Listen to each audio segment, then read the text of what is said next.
Okay. All right, everybody. Whoops. Hello. How does it go?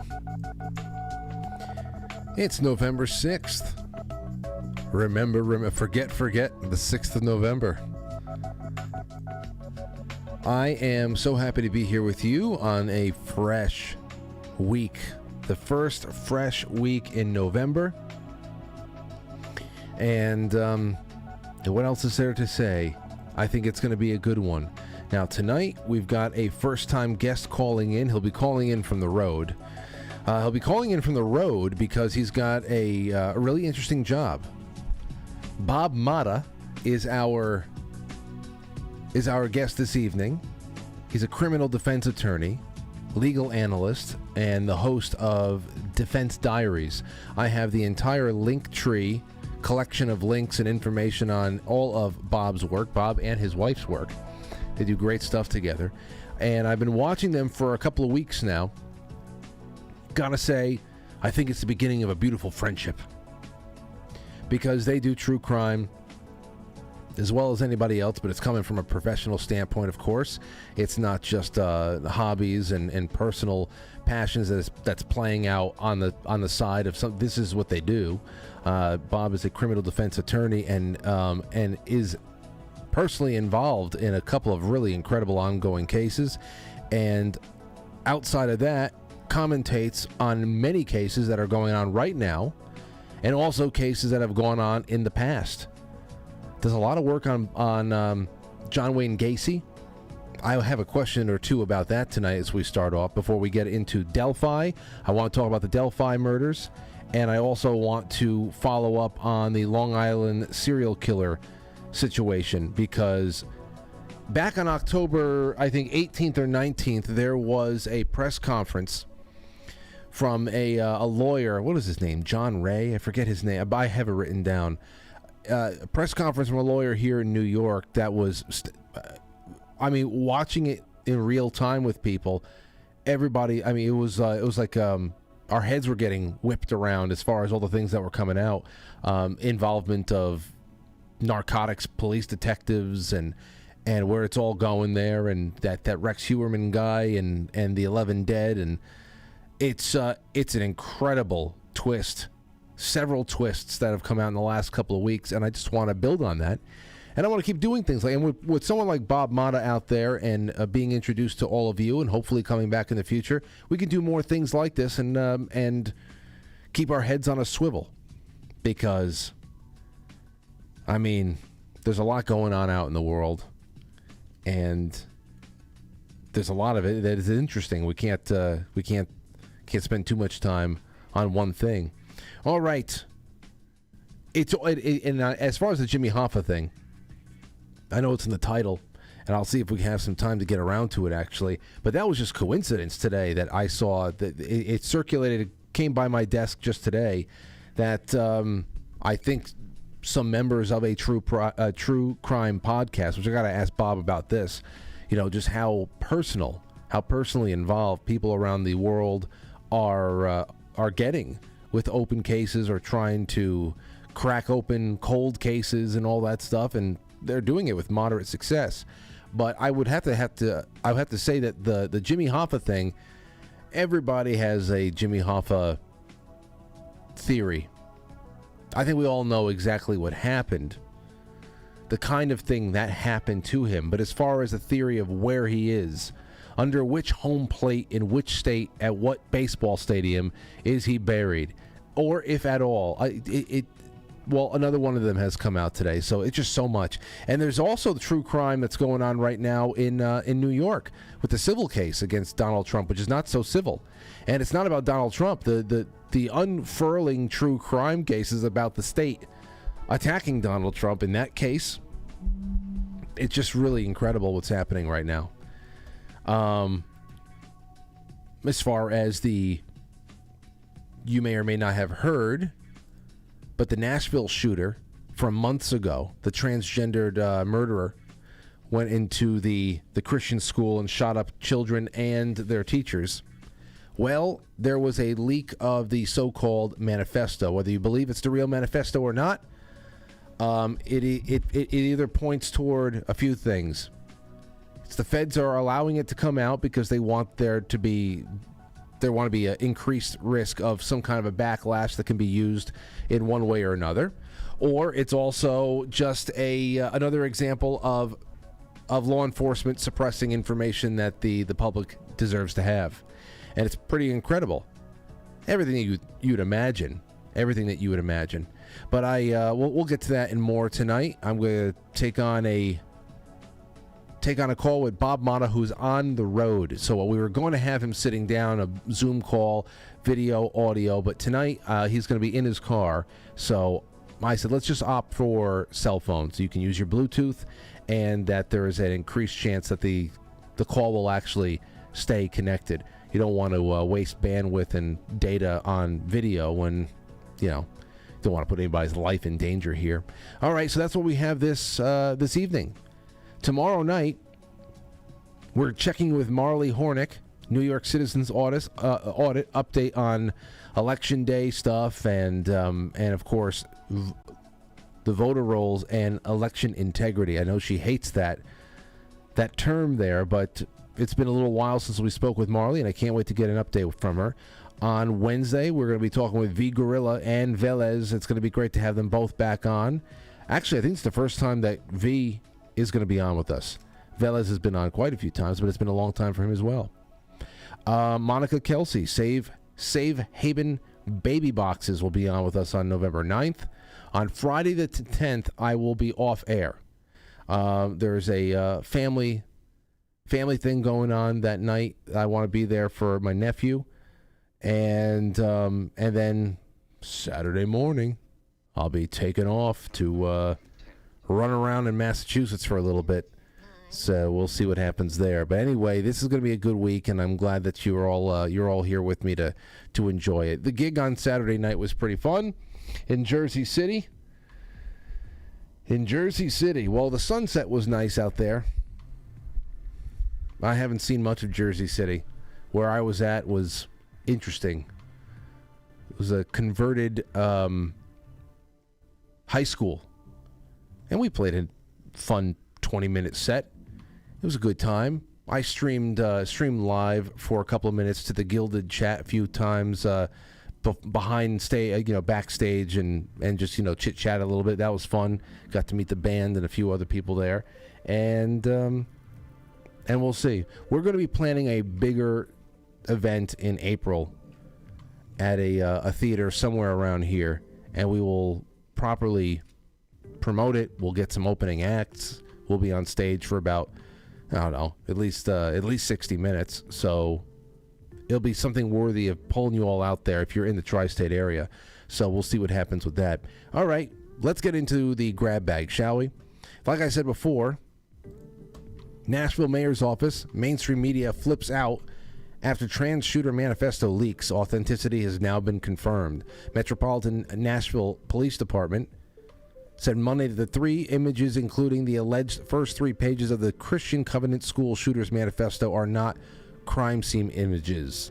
They're not. And while the Metropolitan Nashville Police wouldn't confirm the authenticity of the writings, Fox Nashville did.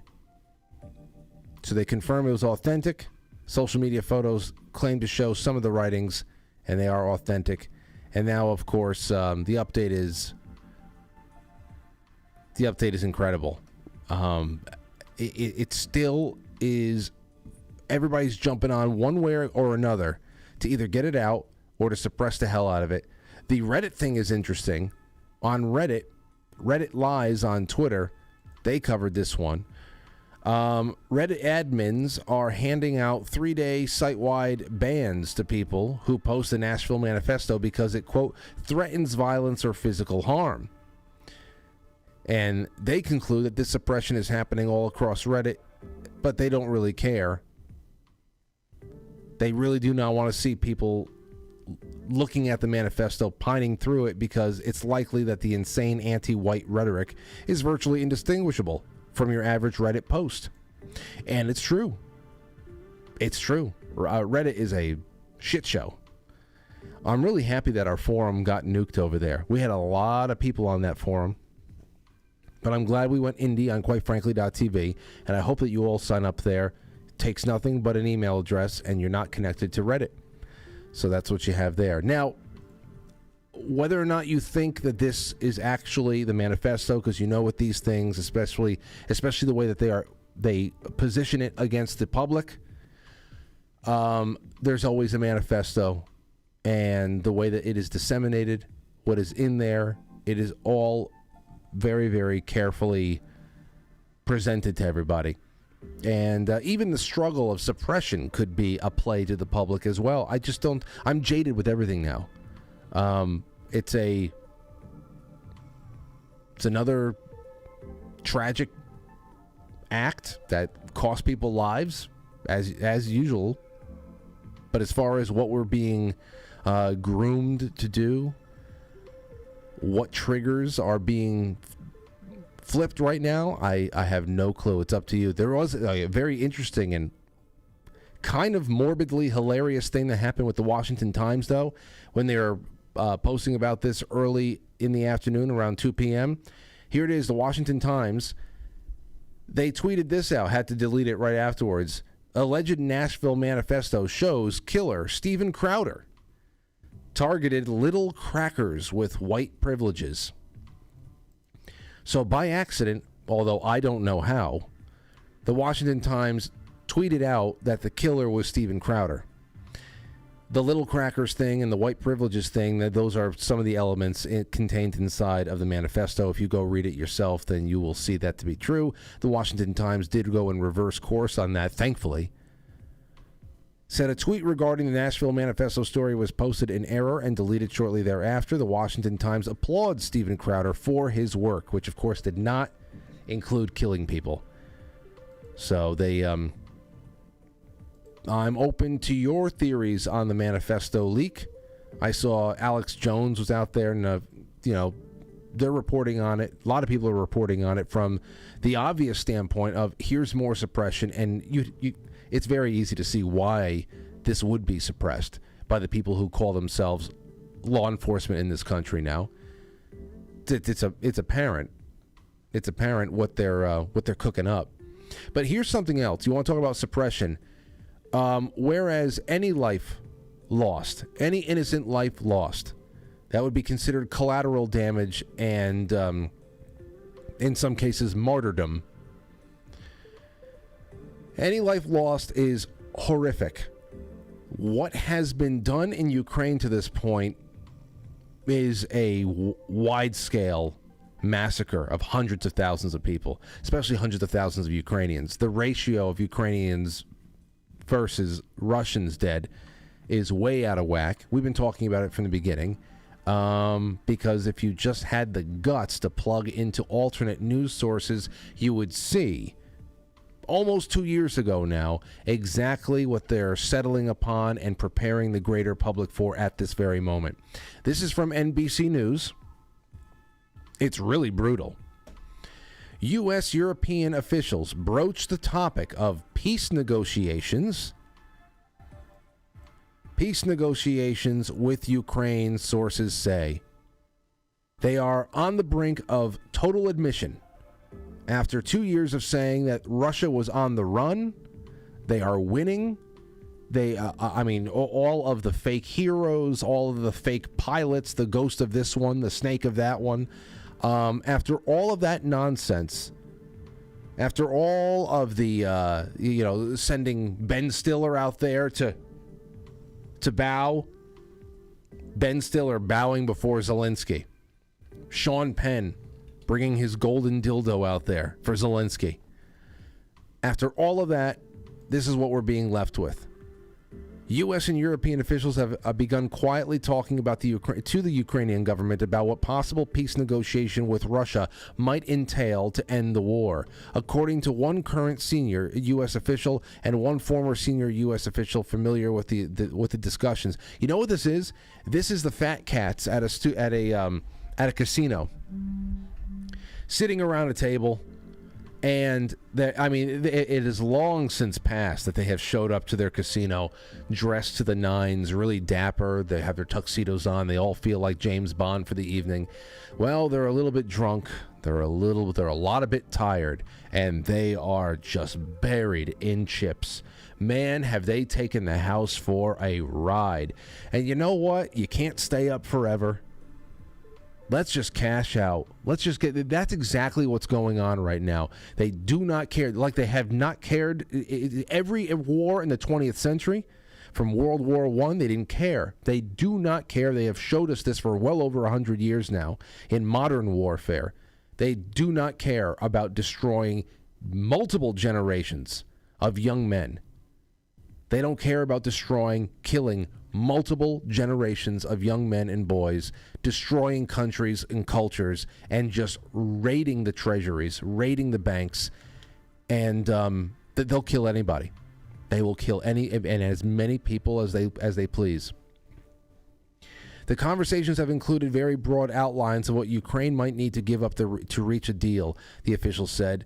Some of the talks, which officials described as delicate, took place last month during a meeting of representatives from more than 50 nations, including Ukraine, including NATO members known as the Ukraine Defense Contact Group, the officials said. The discussions are an acknowledgement of the dynamics militarily on the ground in Ukraine and politically in the U.S. and Europe, officials said. They began amid concerns among U.S. and European officials that the war had reached a stalemate. There is no stalemate. There's no stalemate. There is just no stalemate. Russia took exactly what they said they were going to take. Exactly what they said they were going to take. And then they just hunkered down and allowed wave after wave of NATO-backed troops to just be mowed down. Impenetrable defenses. It's just exactly what's been going on. No stalemate. You see, the stalemate here is, they say stalemate because that gives Zelensky and the whole Ukraine ghost force credit for holding back the Russians from their expansionist, their greedy bloodlust for taking over the rest of Europe. Because that's what they said. It's going to start in Ukraine. It's going to go all throughout Western Europe. And Russia's just going to continue to expand. Was never the case. If anybody would listen, they would have known that. But a lot of people want to be lied to. They need to. They've got a sexual allegiance to the people that are running the show right now, and they want to be lied to. They flew those flags with vigor, the dummies. And here's what's going on. So they're going to call this a stalemate. And NBC News, even though they're just the purveyors of this one headline, they, like so many others, these organizations, ladies and gentlemen, they assisted in the needless massacre of hundreds of thousands of people. That is what yellow journalism brings. It brings death and destruction, and it only enriches the people that are at the top. It is so much nobler to work for the paparazzi pimps at TMZ than it is working for an organization like NBC. So much nobler. I would say, go ahead. Chase Taylor Swift from one luncheonette to another, and tell everybody what flavor margarita she's ordering for the day. You're ultimately not hurting anybody. Okay, it may be a little bit vapid, frivolous, but you're not hurting anybody. NBC News and all of their affiliates and all of their sister networks, they carry water for people who make war and destroy nations and kill people indiscriminately. So here we are at the end of this, because I guess they have to focus more of their attention toward what's going on in Israel and and Palestine. But again, they have drawn connection from there to Russia as well. And they have and we also have the other thing we have to remember in Ukraine. Whatever is left of Ukraine after Russia, reestablishes the borders, the new borders over there, whatever's left has to be neutral. Okay? I mean, there's still a lot of unanswered questions about what happens next. Okay, the negotiations are going to be very interesting because that needs to be a buffer, and that's non-negotiable for the dominant power in the region, which is Russia. They have nothing to fear from us. Nothing whatsoever.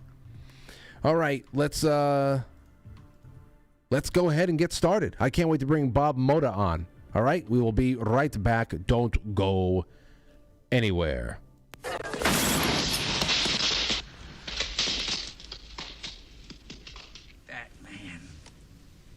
Batman. Can somebody tell me what kind of a world we live in where a man dressed up as a bat gets all of my press? This town needs an enema.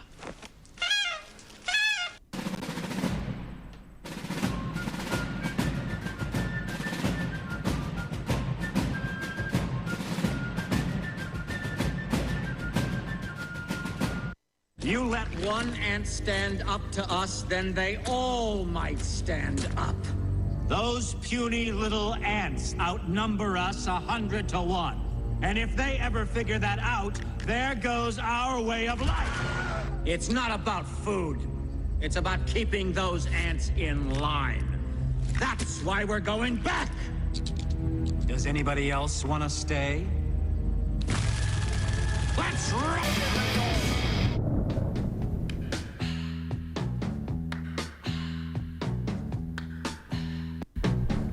Watching a music video, that would be great on a Friday night.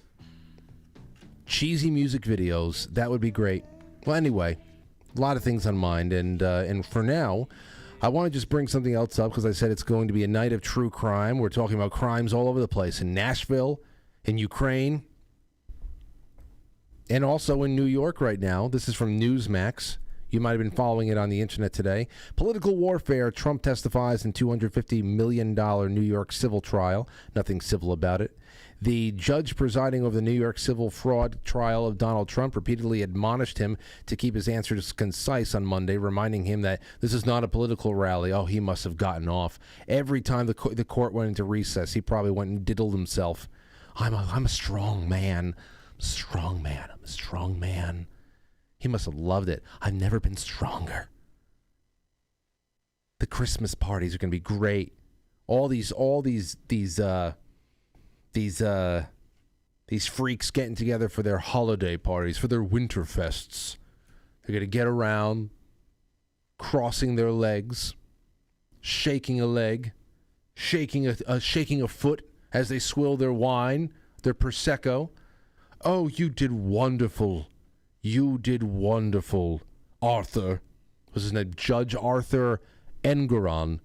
You did wonderful, Arthur. I was watching the whole thing. Wonderful. You got him. It's nothing. That's really nothing. I can see it. I can smell it. I can smell the whole... These are people who are worth billions and they still smell like shit. Sorry. We don't have time to waste. We have one day to do this, an exasperated Judge Arthur said. At another point, turning to Trump's attorney, the judge said, I beseech you to control him if you can. If you can't, I will, because he has the power. He has the power. He can do it. I can control men. He wishes. He loves it. Pay for it. Anyway, that's what's going on there. You got Letitia James, our half-wit attorney general over here in New York, just watching the whole thing like she's Emperor Palpatine, watching the Death Star getting built. I don't know. It's just so stupid, and we got to see how it goes. Gotta see how it goes. All we're getting. The other thing is that we're getting records and we're getting quotes because there's no cameras inside the court. That would be must-see TV. To watch Trump actually in this situation, because I'm reading that he is not masking his anger at all. And you know what? At this point, I mean, at any point, how can you not be totally angry? Totally angry. But we'll see where it goes. And perhaps I can bring somebody on to go through the nitty-gritty of that case. But I've got something else tonight. We're going into a darker world, still the legal world, but dark nonetheless. We're going to be calling up Bob Mota, all right? And Bob, he is a criminal defense attorney, as I said, and he does deep dives into both old and new cases of the true crime world. That is as a host for his true crime podcast, that is Defense Diaries. Legal analyst, and he's here tonight. I'm going to give him a call. Let's go and do that.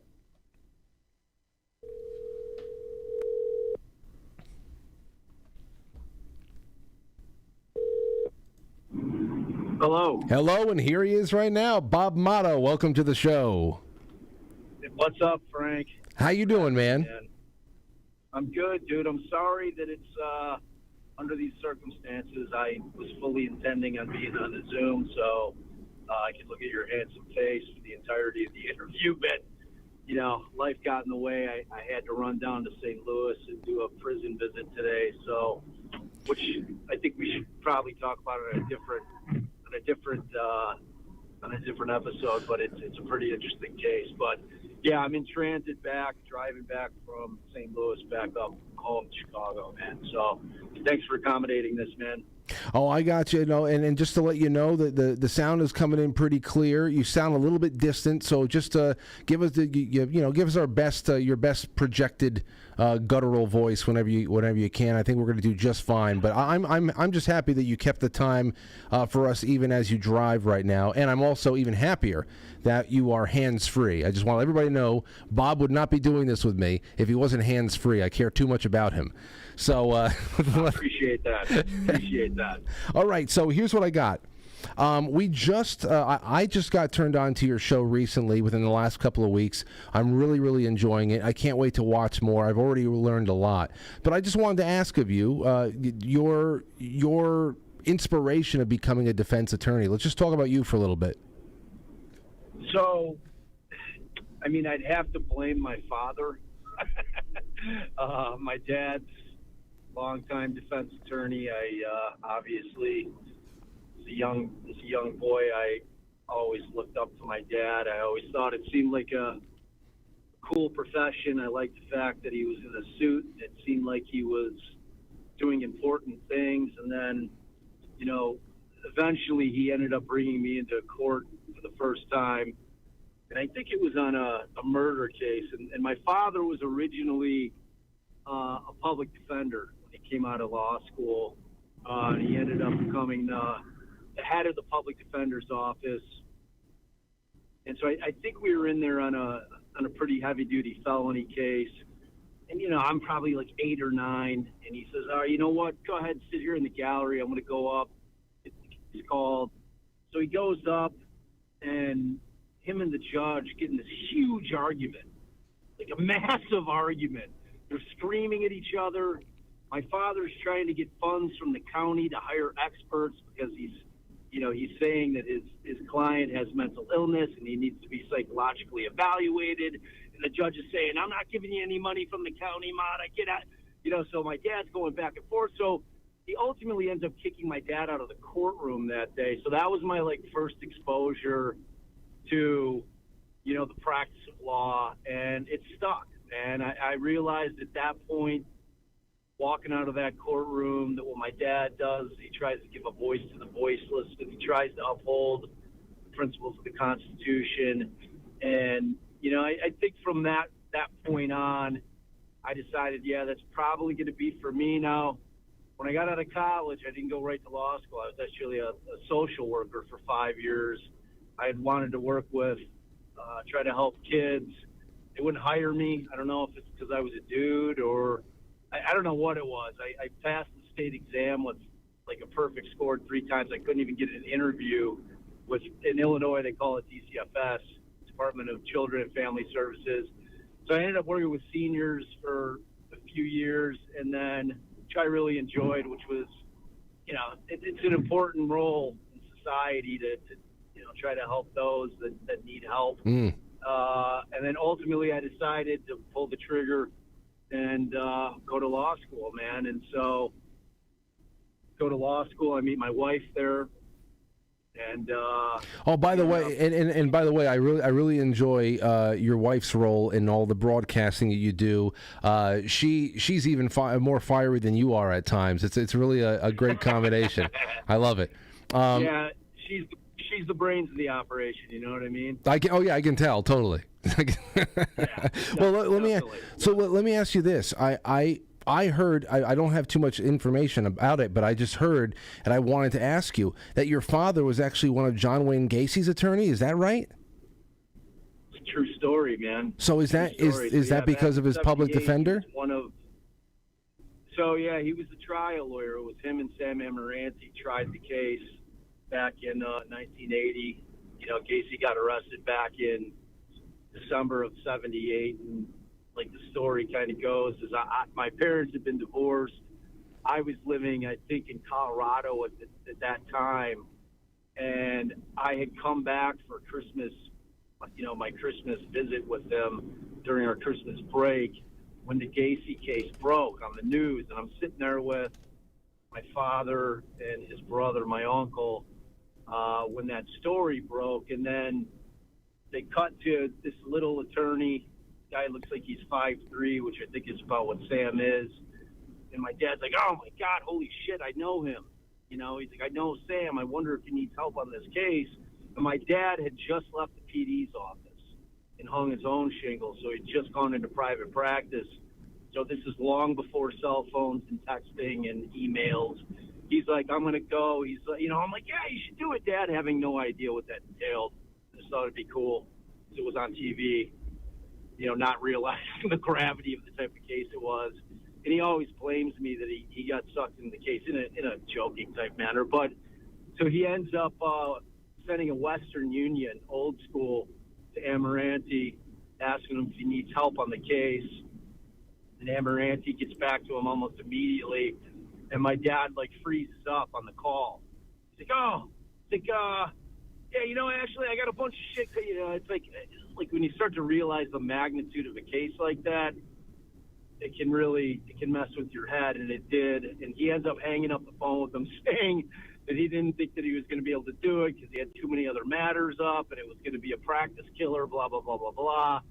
And then he thought better of it 15 minutes later, called Sam back, and then he was in the case. So, okay, well, so let me ask you about that. And how old were you at the time? It went down in 78, so I was 9. Okay, so you didn't have an adult. Did you ever have an adult conversation with your father about this later in life? Because obviously, you wouldn't know all the right questions to ask him at that point. But obviously, when you were forging your own path, this must have been a great interest of yours. Oh man, well, yeah, that's what my first season of my podcast is the Gasey case. So, kind of the impetus of me getting into podcasting is I practiced law for 20 years, man, and you take the beating from the criminal defense side of it because everyone hates you, the judges hate you, the prosecutors hate you. They don't know what we do.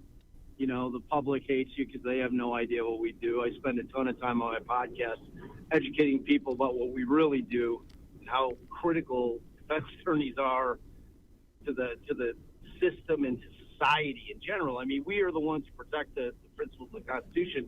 So at any rate, my dad had given me all his taped interviews with Gasey. Wow. He was recording when he was preparing Gasey for his insanity defense trial. I held on to them. He gave them to me for my 21st birthday. Wow. Super weird gift, and I sat on them, dude, for decades. And then I finally, and I didn't know what to do with them. And then I think that they have value. I think that they have historic value. As ugly as the history is, it's history nonetheless. And I thought that the public deserved to hear them. My father and Sam, Gasey had waived privilege because privilege, attorney-client privilege, that survives death. All right, so had Gasey not waived privilege, I technically probably could have played him I didn't represent him, but I didn't want to jam my dad up. So, but he had waived privilege. That's how he thought Sam and my old man were going to get paid, was through a book or a movie deal, because Gasey ran out of. In a case like that, kills the rest of your practice, because it's the only thing you can work on. You can't take on new business if you're in private practice with a case like that. So, you know, fast forward 30 years, man, and I actually, when Joe Berlinger, the cat who did the Bundy tapes under his Conversations with the Killer on Netflix, the night that thing dropped, I binged it, and I'm like, yeah, it was all right, you know. And so as a flyer, I looked up his email, shot him an email. I'm like, hey, man, you know, I have some tapes that might be interested in licensing the sound. They're much better than what you had with Bundy. These are actually a defense attorney preparing his client, one of the most horrific human beings that ever walked the planet, for his trial. You know, they're different, and no one's ever heard anything like it. So, like, I then negotiated for 9 months. I couldn't come to a deal with Berlinger, and I started the pod. Yeah, my podcast, dude, is 36 episodes. It's the deepest dive in the game. If any of your viewers like podcasts, check it out. Yeah, I was looking at it. I was looking at the listing before, and I have one more question about this before we move on to Delphi. What was your father, or speaking on defense attorneys in general, what's your approach in a case where you know that your client is not only guilty of a crime or a series of crimes, but they are an irredeemable monster? Because at least in the movies, we always see, like in The Devil's Advocate, the lawyers are always counting their wins and losses like they're starting pitchers in Major League Baseball. So when you take on a client in a case that is so open and shut, wherein there's no chance of, you know, quote unquote, winning or you know, any desire to want to help a monster like that, what's the motivation for taking the case? And I want to know about that. What's the approach and motivation? So, and that's a great question. It's frankly the number one question that people ask. I mean, the number one question everybody asked my father was, how? How could you defend that guy? And the answer is pretty simple. Number one, every defendant in this country, pursuant to the Constitution, has an unequivocal right to a trial, a fair trial. So what you do in a case like that is you defend the principles of the Constitution. I advise my clients of his rights. I advise him as to the process, and I do everything in my power to make sure that the cops did their job properly, the prosecutors doing their job properly, so that the thing doesn't get kicked back on appeal, man. I mean, imagine being a family member of a victim, and you've got a trial that is just hot garbage because you have an incompetent defense attorney over there that's not objecting when they need to object, that they didn't file the motions that they need to file, and the thing gets kicked back on appeal, so that family has to live through that nightmare again. I mean, that's typically the approach, man. You know, because it's like, the reality is it's nothing like TV. You know, my clients are coming in. No one ever comes in and confesses, you know, but what happens is they'll come in and they'll say, yeah, I didn't do it. Then I get the discovery. And then I'll sit them down and I'll say, all right, man, you know, I know you came in and said that you didn't do this thing, but let's go through what the state's got on you right here. And so I'll spend the time to go through the discovery, explaining, okay, they've got very powerful evidence, and this isn't a magic show. I don't give a shit how silver-tongued I am. You know, you're going down on this thing. So my advice to you is to allow me to try to plead you out, get the most reasonable deal that I can. It's not every case is a murder. You know what I mean? Yeah. I mean, there's a lot of crimes out there, Frank. There's a whole gamut. And you know, we handle all of them. So, you know, typically there's a misnomer that, you know, everything goes to trial. Nothing goes to trial. 97% of cases plead out. Most of the time the cops do the job right. Most of the time the criminals are not smart. They make mistakes. And most of the times they plead. You know, I mean, that's the fact of the matter. So my job at that juncture becomes very different than trying a case. You know, at that point, I'm trying to, like, say, for instance, I got an 18-year-old kid who just did some boneheaded shit, and I'm trying to go into the state and trying to humanize my client. Say, look, this is a kid who made a mistake. He's not a bad kid. Can we try to negotiate something where we're not going to ruin his life by hanging a felony on him? I'm not suggesting that we don't punish him. He needs to feel it, but let's try to work with him. And especially if I got you. he's dealing with mental illness. Oh, or, yeah. Or drug addiction, man. I mean, like if you look at most crimes, those two things are almost always involved, either mental illness or addiction, either drugs and alcohol. I mean, it's almost always. Well, you make some great points there, and I can see that you're pretty much especially in those open and shut cases of the worst degree, the most historic kinds.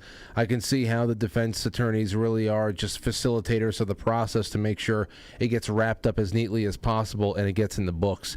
Because I would never. That's why I wanted to ask, because I would never assume that you're in there looking for a win to see how you can get a John Wayne Gasey back on the streets. That would never be but it is cool to hear that perspective come in.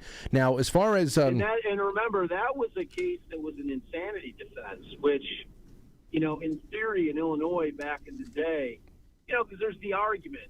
Can we learn anything from these monsters? Can there be anything learned if they're institutionalized and they allow themselves to be subjected to testing? And, can we learn anything in terms of profiling if they start to open up and start to talk to where maybe we can help prevent things in the future? I mean, that's the argument, in terms of trying to get an insanity defense plead through. But, man, trying to convince a jury, especially in a case like that, where people just want an eye for an eye, you don't kill 33 young boys and walk away from it. No. So it's like an incredibly uphill battle to convince people that somebody like Gasey, who clearly is not normal, not by our standards, like he's got something that he's missing that the rest of us have. But trying to convince them that it was a compulsion, that he couldn't stop himself, is a near impossible task because of that situation where people are like, no, I don't care. You're going down, dude. So it's like, that's what they call the insanity defense of last resort. Number one, because we know very little about the human mind. Even the most brilliant psychologists and psychiatrists only can know so much about the human mind. And beyond that, just trying to get a jury to buy into it, where somebody who, like Gasey, where he's burying the bodies, it's clear that he has the concept that he's doing wrong. Yeah. Right? But he can't, the argument was he couldn't stop his compulsion from doing it. It's not that he didn't understand what he was doing was wrong, because he was clearly evading police. But like trying to get that concept to a jury is tough, man, because people are at the same time, at the same time, you can make the case that you need to be absolutely insane to be driven to have that kind of an insatiable hunger for death and depravity, and to just be a machine like that. That there must be something other than normal. There's something other than the normal that is at the wheel in a person's mind like that, and there's the soul, or it's nuts. But you know what? We're taking that standpoint of the system and the way it's supposed to work, and all the people, all the agents, and the officers of the court that are in their roles and trying to do the right thing, and then we go to a case like the Delphi murders, and where we have a story of murder. Claims of satanic ritual abuse, Odinism, and then we have what seems to be stonewalling police, and now a suspect in custody. And you said, Bob, on your show the other day, here's a quote or something close to it: "I'm not a conspiracy guy, I'm a facts guy, and I'm starting to believe that Richard Allen, the man who's been charged with these murders, is being railroaded." Now, Bob, I would love it if you can treat me and my audience like a jury and sum up this case as you see it today, so that everyone, at least for the rest of this conversation, could be on the same page. What are the big takeaways from this case, and of course the situation that this man Richard Allen finds himself in right now? Yeah, and it's like I'm knee deep into it, as I'm sure you're aware at this point. But when that PCA, when the probable cause affidavit dropped after the case had gone cold for 5 years, and Fran Gull, who was the special judge that was appointed to the case, they make the arrest in October of last year, and then she immediately seals the probable cause affidavit. All right, so that sends up a red flag. I mean, our country, the way that we operate. Again, I'm a big Constitution guy, man. Like that document is the backbone of our society, bar none. It's the only reason we exist the way that we do. And publics are to be trial. Our trials are to be public. We're like unequivocally, we're supposed to be able to try cases in the sunlight, not in the shadows, and that's done for accountability and transparency. We need to know what's going on in these cases. So when she sealed that document, which is very unusual, I immediately became suspicious. I'm like, look, because there's got to be a very, very extenuating circumstance, something exceptional, in order for her to decide to seal it, such as witnesses' lives could be in danger or law enforcement's lives could be in danger. Something that dramatic has to be going on in order for her to seal it. So then when the thing drops, when she decides to unseal it 3 months later, and I look at it, and I'm like, all right, so they got mere presence, okay? And if anybody knows about the case and you follow the case, Bob, that's what I would love for you. If you can nutshell, I know we have 2 deaths, 2 young girls. Yep. Two younger. You said. So yeah. So give us the nutshell for people who are just hearing this for the first time, and then bring us right up to where we are today. Okay, so we got two sweet young girls, 13, 14, Abigail Williams and Libby German, okay? And they happened to be off school. It was on February 13th of 2017. It was a snow day that never got used, and they ended up giving the girls the day off. And, all the kids. So the girls had the day off. It was a pretty mild day in Delphi, Indiana. And there's this area, kind of a recreational area, where there's a trail and there's an old trestle that runs over a river. And people go there to walk, to exercise, to hang out. A lot of kids hang out there. So they get dropped off by one of their sisters. And the dad comes to pick them up at 3:30 in the afternoon and no answer on the phones. So then the parents are worried, but at that point, they're not panicking. They start calling all their friends, like, hey, have you seen Abby or Libby? No one's seen the girls. So by 5 o'clock, they're like, oh, my God, something terrible's happened. So they finally go to law enforcement. They're like, okay, the girls are missing. We don't know where they're at. And at that point, because it's February, they can't search for that long because it's getting dark very early. So by 5:30, the on-the-ground search is done. They throw up like a heat-seeking drone. They don't even know where the girls would be. They don't know where the crime scene is. They just know that the girls went missing from the bridge. And so they put a call out to the public. Now, Delphi is about a town of 1,200 people, and so it's very small. Gets blasted out all over the news in Indiana, and law enforcement makes a statement and something to the effect of, look, if you were out at the bridge on this day, we need you to just come in. We need to see what you know or what you saw or if you have anything that you can help us with, and we just want to know if you're out there. So the guy who ends up getting arrested, Richard Allen, had gone in or had made a call to the tip line the day of, pursuant to the request from law enforcement, said, hey, I was out there. And they said, okay, we're going to have a resource officer stationed at a supermarket tomorrow. Please go out and talk to him and give him your statement. So he does that thing. And so that day, the 14th, Valentine's Day, is the day that the girls are discovered. Okay. Now, the way that they handled the investigation, it was super hush-hush. And it always has been for 5 years. The details of the crime scene were never put out by law enforcement. There were always rumors that it looked ritualistic in nature, but no one could substantiate it. And the thing ends up going cold for 5 years.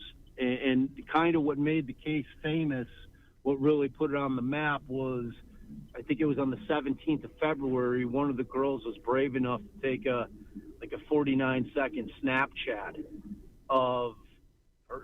Originally she was shooting Libby, her friend, and happened to be in the frame of it this guy, okay, and that guy became Bridge Guy.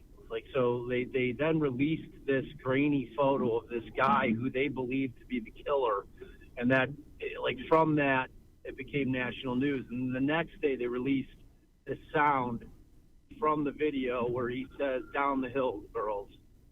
And so, like, you had those two components, and it set the case on fire. It became, like, probably the biggest case of true crime at that point. So then, Bob, even though they didn't really have a very defined image of who it is, they did actually, the girls did capture the guy, the person who did ultimately do this on tape, where they actually had caught him commanding them to go down the hill. No, well, we don't know yet, because the way that they did is they released a still photograph of this Bridge Guy, and we don't know that he's the killer, but they're assuming that he's the killer because that's around when the girls basically went off grid.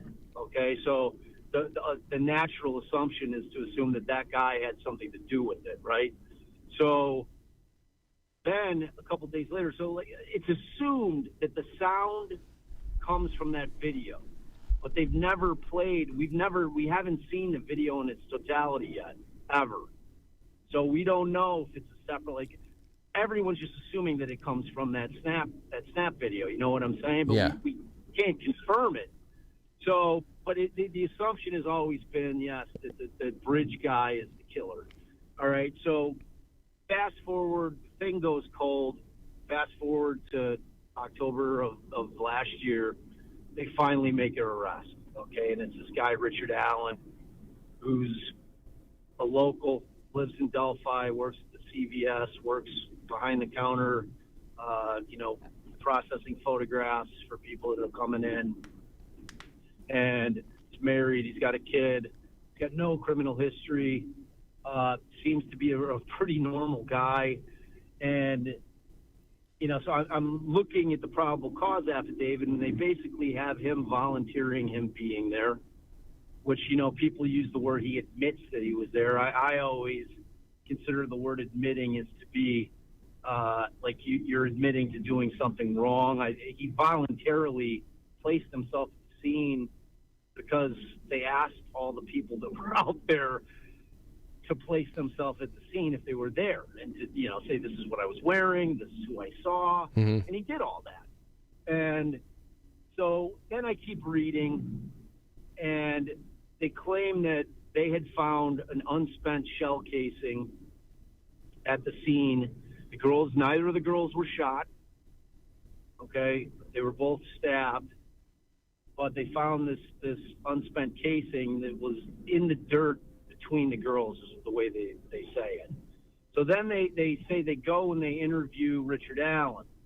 Like, after this statement that he made got lost for 5 years, and I know it's going to remind you maybe of Gilgo a little bit in terms of the fact that we had a witness who talked about an ogre and a first-generation green Chevy Avalanche, and for some reason they basically had the same information a long time ago but didn't make the arrest. It's kind of the same thing happened here, except Hewerman very clearly to me appears to be the monster, whereas in this case I just don't, like, my gut is telling me that he's not the guy. Well, then, and I'm basing that on the lack of evidence that they had in that PCA. Okay, so I mean, what this is all new to me, obviously, because we dip in, we dip out, and I try to see where things have gone along, and we were seeing that there was some very, very less than, I would say, less than helpful activity from local law enforcement. It almost seemed like there was a stone wall being put up, and now you're talking about the oddly stiff judge that is doing all this stuff, and I'm looking at I know that there was a memorandum that came out recently by the attorneys that were assigned to or had the case on the docket for themselves. And what happened with this memorandum? Because I know that there was something about stolen crime scene photos or something that was leaked to podcasters, and I need to know exactly what was going on with this so I can get it right. A lot, man, a lot. So basically the thing was like 7 months in, and like I was attending the hearings. Delphi is like a 2.5-hour drive, and I've always been interested in and following the case pretty heavily. And as an attorney now turned podcaster, I'm like, okay, well, I'm going to every hearing because I want to see what's up. So, I get to the first hearing, and the first thing that, like, and I'm going to get to everything else, but the first thing that really took my breath away was when they brought Alan out, who's in custody, obviously, but he's 5'4". I mean, the guy is super small. Like I couldn't believe how small he was. Now, you can't tell scale from the bridge guide photo, but I had always assumed he looked like a big dude to me, and again, it's blown up clearly, and there's nothing that you can really, at least that I can use for scale in terms of trying to figure out how tall the guy is. But it blew my hair back when I saw how small he was. I'm like, wow, that's crazy. So fast forward to September. Now, there had been a few motions that had been filed by the defense, primarily one because he's being housed in a prison as opposed to a jail. Typically, 99% of the time, people awaiting trial sit in a county jail if they can't bond out or if bond's not available to them. They sit in a jail and await trial. They don't go to prison. They put this guy in the House of Pain in Westville Penitentiary in Indiana. So they tried to go in and get him out. Because you see him, he'd lost like 68 pounds.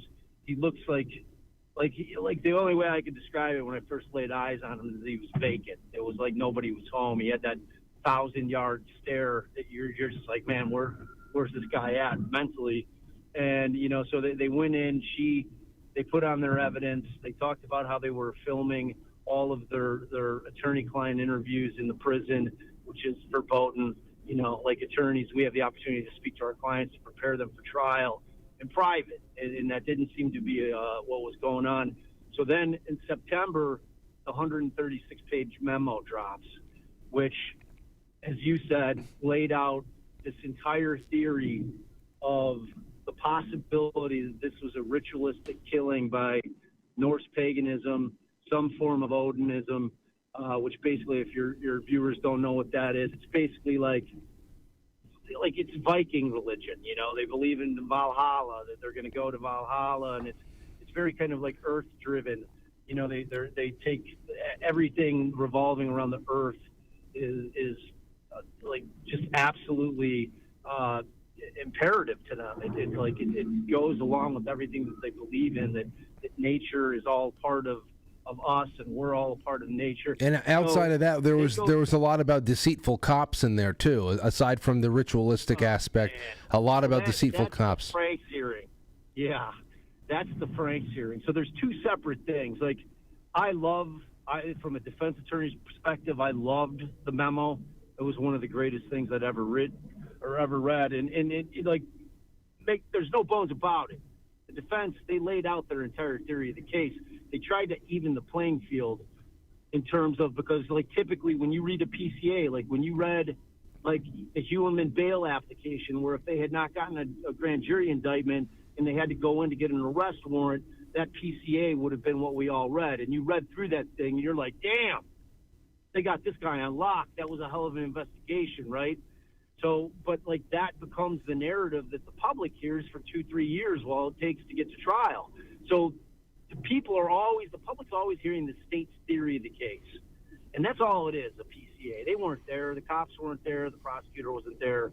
Only the victims and the killer are there. So those are the only two people that really know, or if it's multiple people that know. And obviously, if the victims were killed, there's only one person that knows, and that's the killer.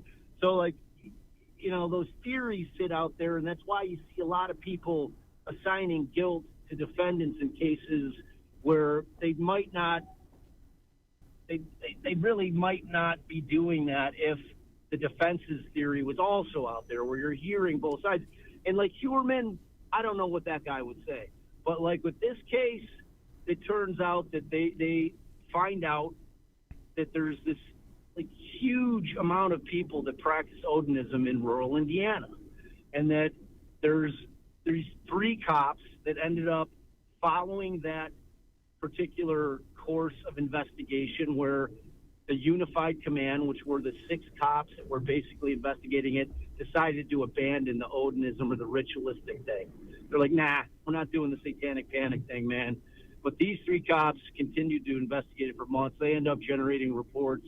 And then when Allen gets arrested, one of the cops sends a letter to an email to McClelland, who's the prosecutor, says, hey, man, like, I don't know why you arrested this Richard Allen guy, but I don't think he's the guy.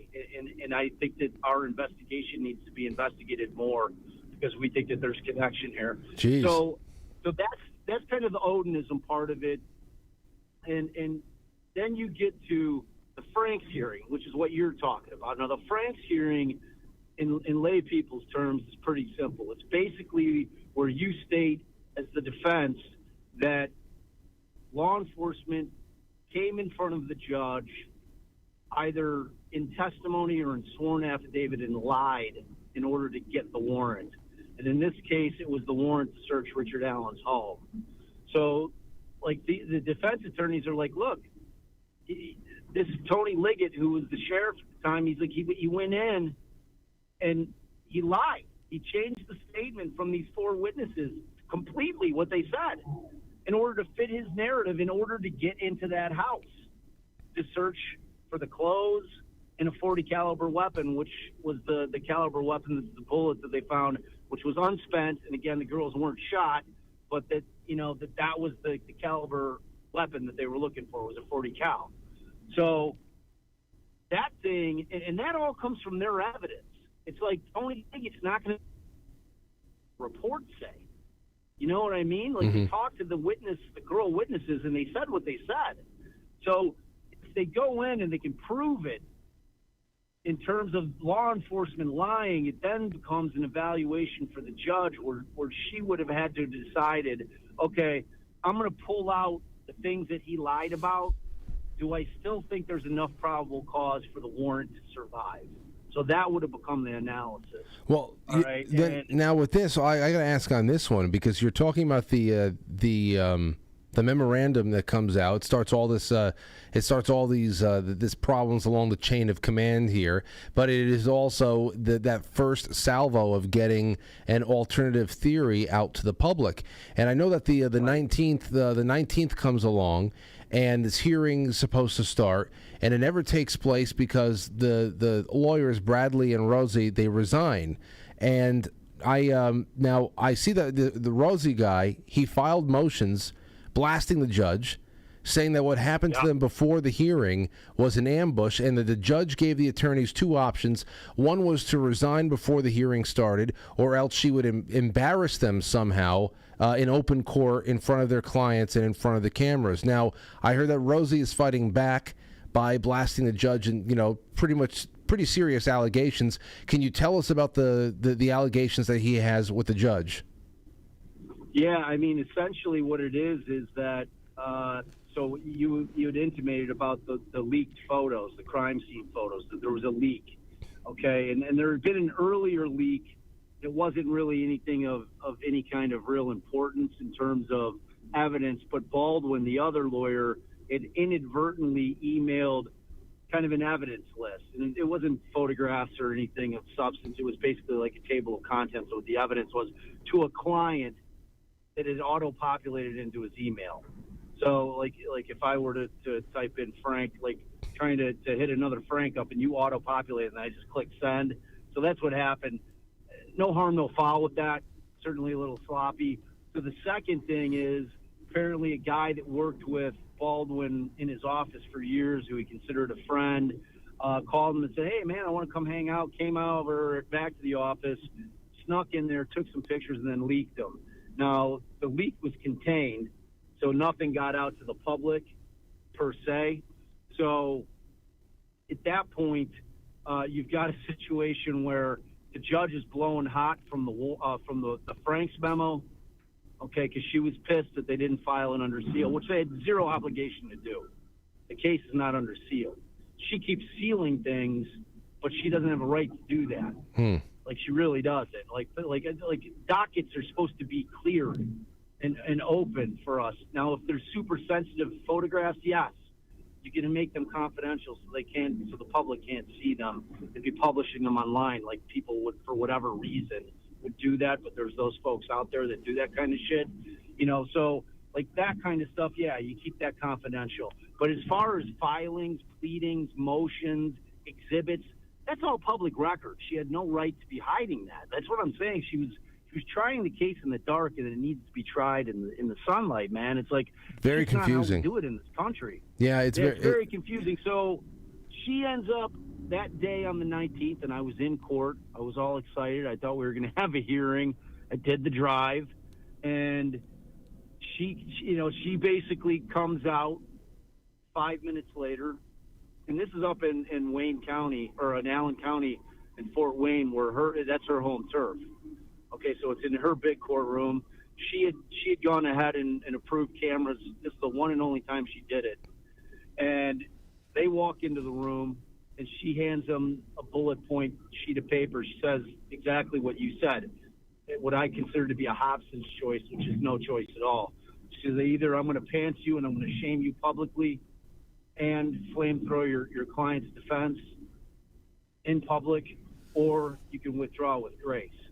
So, like, the whole argument that I was having with everybody is everybody's like, oh, not everybody, but that side of it was like, oh, she's being kind to them. I'm like, no, she's not. She's not being kind to them. She's railroading them with no due process.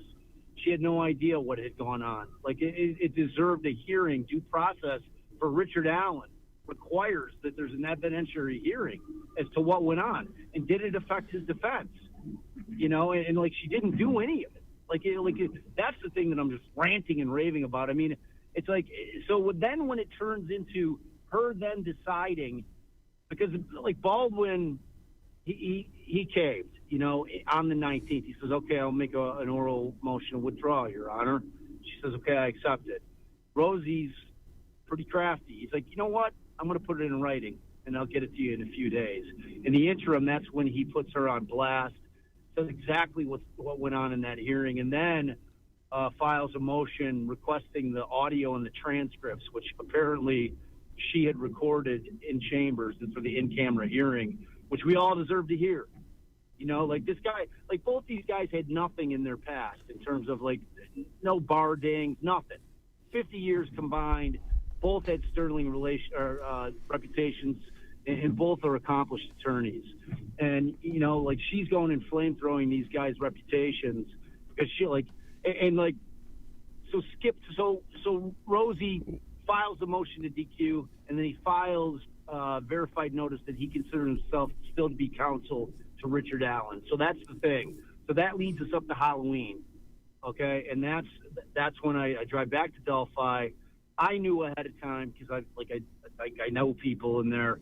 And so I know what's going on. I knew the night before that both Rosie and Baldwin had filed their pro se appearances as private counsel, because there's a whole, like, we could spend an hour talking about the Sixth Amendment and when and that's as to Richard Allen and his right, his unmitigated right to pick his own attorney.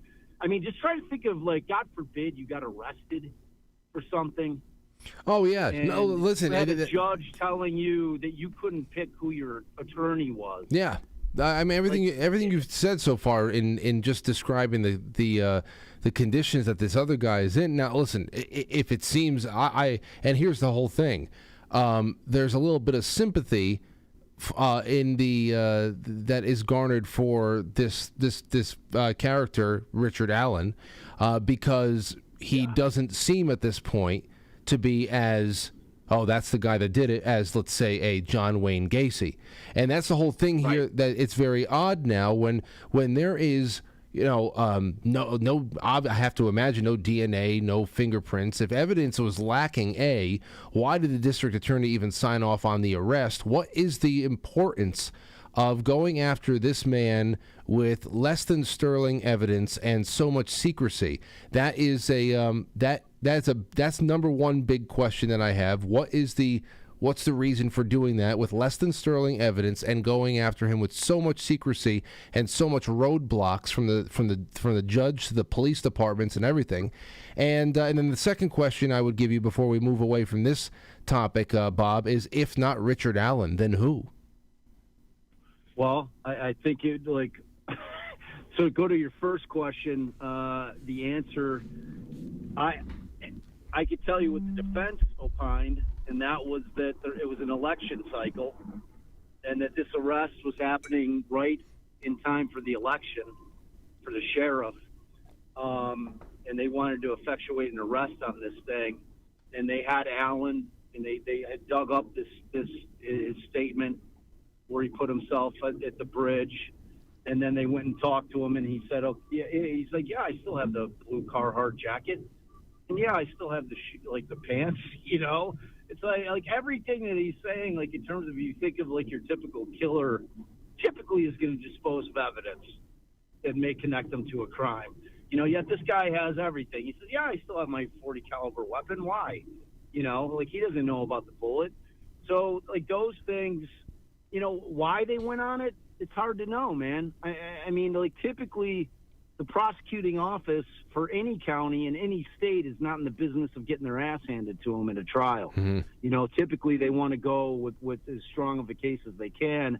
I think that what they thought is that he was connected, and I think that they went on a bit of a fishing expedition. I think that they thought when they got his electronic devices, I think that they thought that they were going to get something on him, that they were going to be able to hook it up to Cellubrite, and they're going to be able to extract everything, you know, because Cellubrite, nothing's deleted from your phones out there, kids, just so you know.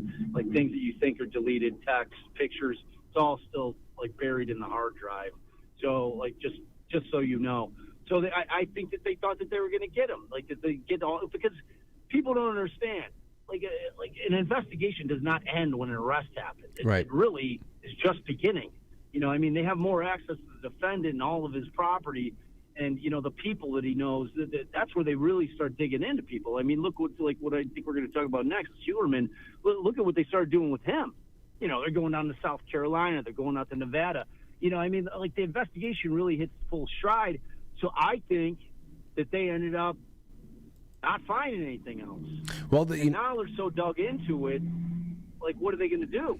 I know. You know, and I think the answer becomes that this whole thing, because so like before we move on, so what happened today?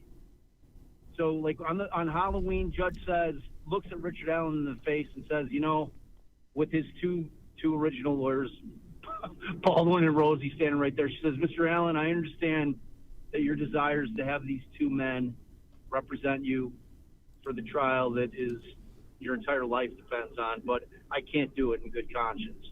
I've made a finding that they were grossly negligent in their representation of you, so I can't allow them to do it. I'm sorry." And so, boom, that was it. So she points these two guys from her county. One of the guys is just coming off a suspension by the disciplinary committee. Damn. Like, I won't get into the facts of that. Dude, it's like, and like from all appearances, he appears to be Gull's lackey. And like, I'm not shooting from the hip here. I mean, like, I've had people give me the information of why he was disciplined, and it's, you know, it's not a good look. It's not a good look for anybody. So originally, they filed what's called a petition for a writ of mandamus, which is where you're asking a higher court for an extreme remedy. You're saying, look, higher court, we need you to come down here and tell the lower court that they either have to do this or not do this. So it's a very extreme remedy. And so they did it with respect to her pulling everything off the docket. And then today, what got filed was another petition for a writ of mandamus seeking to get her pulled off the case, seeking to get both lawyers reinstated and for them to stay the trial, meaning delay it until this all gets worked out. So that's where we're at right now, man. It's incredible, and it almost, and what you're describing is so convoluted that it almost over the course of just our conversation, you forget about the two dead girls. And Right. it's just like, what are we even talking about here? There is some kind of like a side battle that is building up that almost seems unrelated to the pursuit at what the hell happened.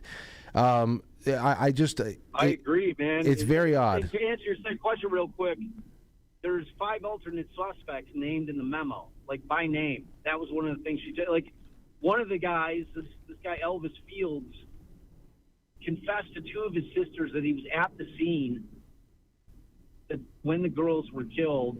They then go to interview him. They put them both on a lie box to give them both polygraphs, and just to confirm that what they're saying to law enforcement, that he actually said it. There was no indication of deception from either of them, meaning that it seems that Elvis Fields told both his sisters that he was there the day the girls were killed, and that he had new brothers, and then they were able to make the connection between this guy and this Brad Holder, who, if you look at his Facebook page, is an Odinist. Mm-hmm. No question, he's an Odinist. There are people that are openly celebrating their Odinistic beliefs on Facebook, which is their prerogative, fine.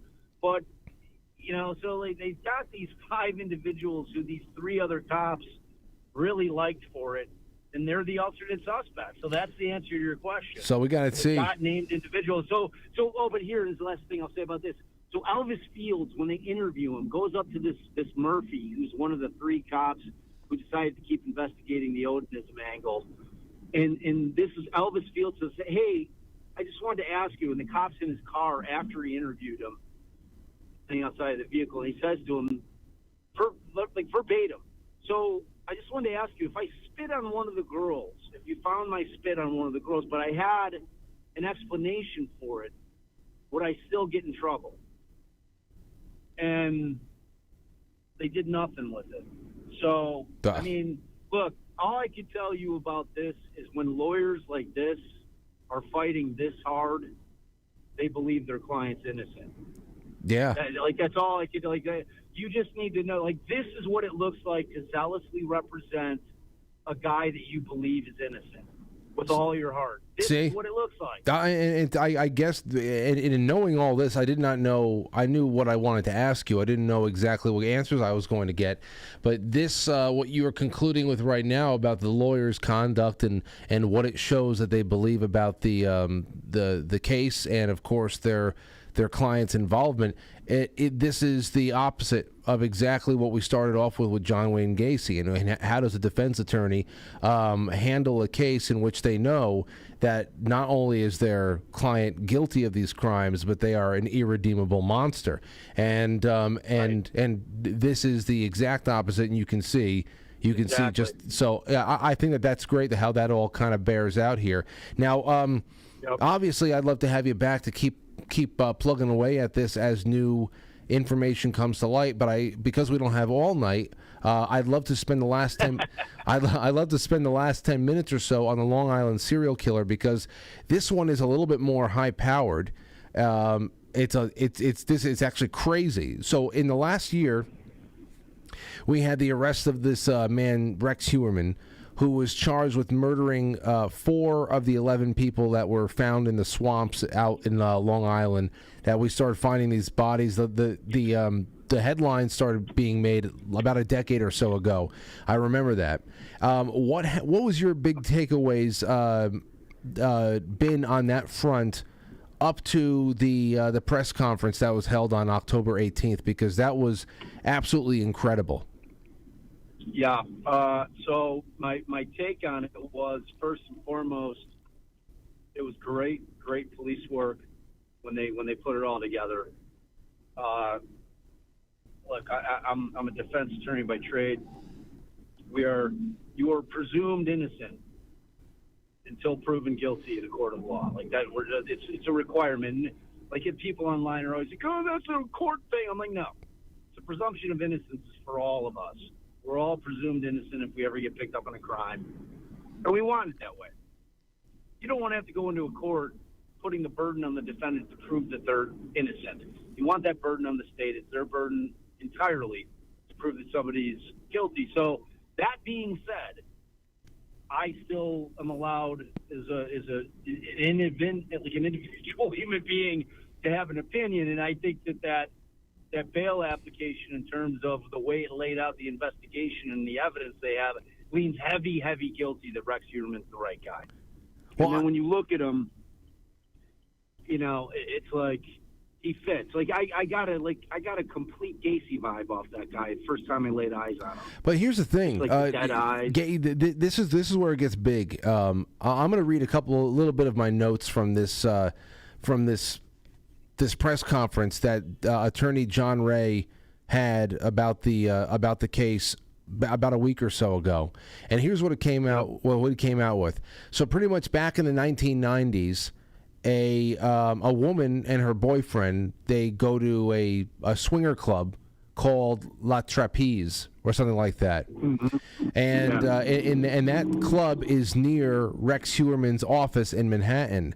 And while they're at this club, they see an advertisement for a party in Massapequa, and the woman, we'll call her ex, and her boyfriend decide to go to that party, but they make a stop first. And they pick up another woman who is a prostitute. And they bring the prostitute along with them to this party in Massapequa. Now, X says that the woman that they picked up became nervous, but she's made less nervous when she finds out that X's boyfriend is actually NYPD detective, a narcotics division guy. So now X and her NYPD narcotics boyfriend and the prostitute that they picked up go to this house in Massapequa. It is the home of Rex Heuermann and his wife. Rex Heuermann's wife is present for all of the orgy shenanigans. So the wife definitely, we learned from this press conference, the wife definitely is involved in some way or has some kind of direct knowledge of the things that Rex is doing. At least in my opinion, that's what I would have to assume. So we have this narcotics cop that goes to the swingers party. They leave the prostitute there, and also the cop has sex with Heuermann too. So there's gay sex going on, and the prostitute that we learn about that they picked up before they went to Massapequa is the woman Karen Vergata, who is one. And here's the other crazy thing: she is one of the 11 bodies, the 11 victims that were found out in the swamps out there. But she is not one of the 4 that Heuermann has been charged and accused of killing. So what does this indicate to you? That she is one of the 11, but not one of the 4. That there's at least in some respect police involvement, even if it's just an individual, and that the bodies seem to be in some kind of a communal dumping ground. Was this a snuff network, or have we just yet to tie Heuermann to the other 7 bodies? Yeah, I think it's the latter, because like in John Ray, if you hadn't heard of him before, like when Heuermann first got arrested, he came out and he had done a presser. And John Ray's a very flamboyant lawyer, man. But love him or hate him, the guy's an advocate. Like he's a victim's advocate. He truly, and he's kept like Shannon Gilbert's name out in the public's mind for forever, and he really does advocate for these people trying to get these things solved, and it's him doing the digging, like for these affidavits, so he's coming up with these things, coming up with these witnesses, and that's why when he gave his first press conference and he like just flamethrowed Asa, Heuermann's wife, saying she's complicit, she knows, he knew this at that time, and he said, you'll see. I've got proof of it, and this was the proof of it. No. For this press conference. So I think that ultimately what they're going to need, because my buddy Joe Jackalone, who's got a YouTube channel that everybody should check out, he actually interviewed Ray after the presser, and he was asking him, because we were both a little critical of Ray, like after the initial one, where he's kind of putting like the wife on blast because she just looks so, and it's like that thing. You're like, man, how could she not know? She's living under the same roof with the guy. How could she not know anything? Is it willful blindness, or is she culpable? Right. I mean, your mind just goes there. Right? Like it's common sense is going to dictate that she had to know something, right? So like everyone's thinking that. So at any rate, you've got these statements made by these witnesses. In the meantime, like when you're reading the statement and you're seeing like the affidavit, you're talking about like she remembered 2 big shells being there. Like they need connective tissue beyond just the witness statement to verify 100% that it was Huerman's house.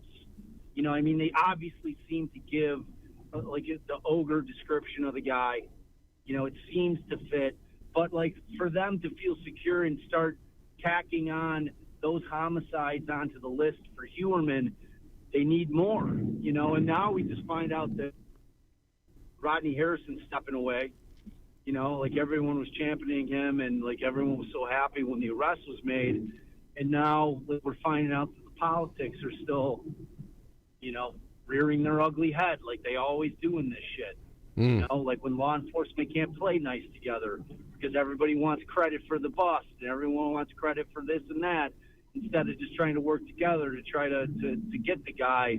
And, you know, it's like that stuff always happens. And it didn't happen. It was like initially they were all sitting there. If you remember that presser when Huerman was arrested, I mean, I couldn't remember a press conference with more cops thanking other cops than that thing ever. Like every department, hey, I want to thank you. You know, I mean, it was like a love fest. And then, you know, now it seems like we're backsliding into what we were into before when we really need to be digging in because we're so close to getting links and they just need to get the evidence. Now, the question is, if Huerman's wife is complicit, are those things that she remembers explicitly from the house still there? Doubtful. Now that he's put the affidavit out there, you know what I mean? If those shells were there, they're not anymore.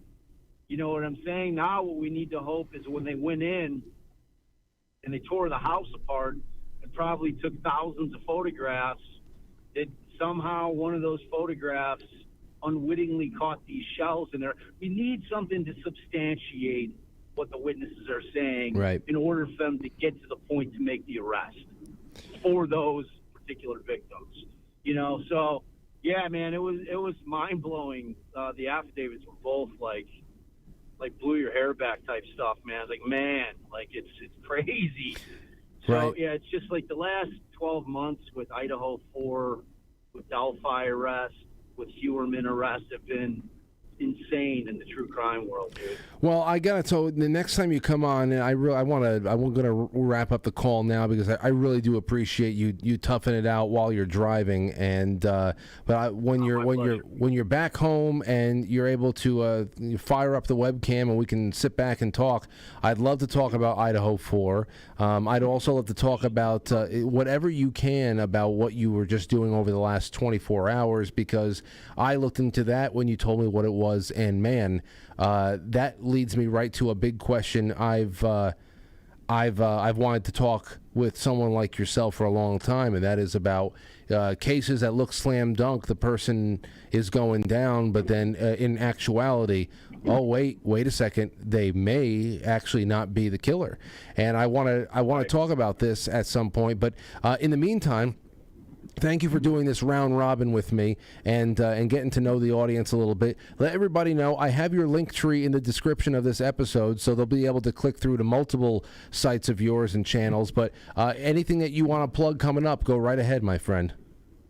Yeah, man. Obviously, if the Delphi thing piqued your interest, we're knee deep in that thing. Like I'm boots on the ground in that thing. I'm actually.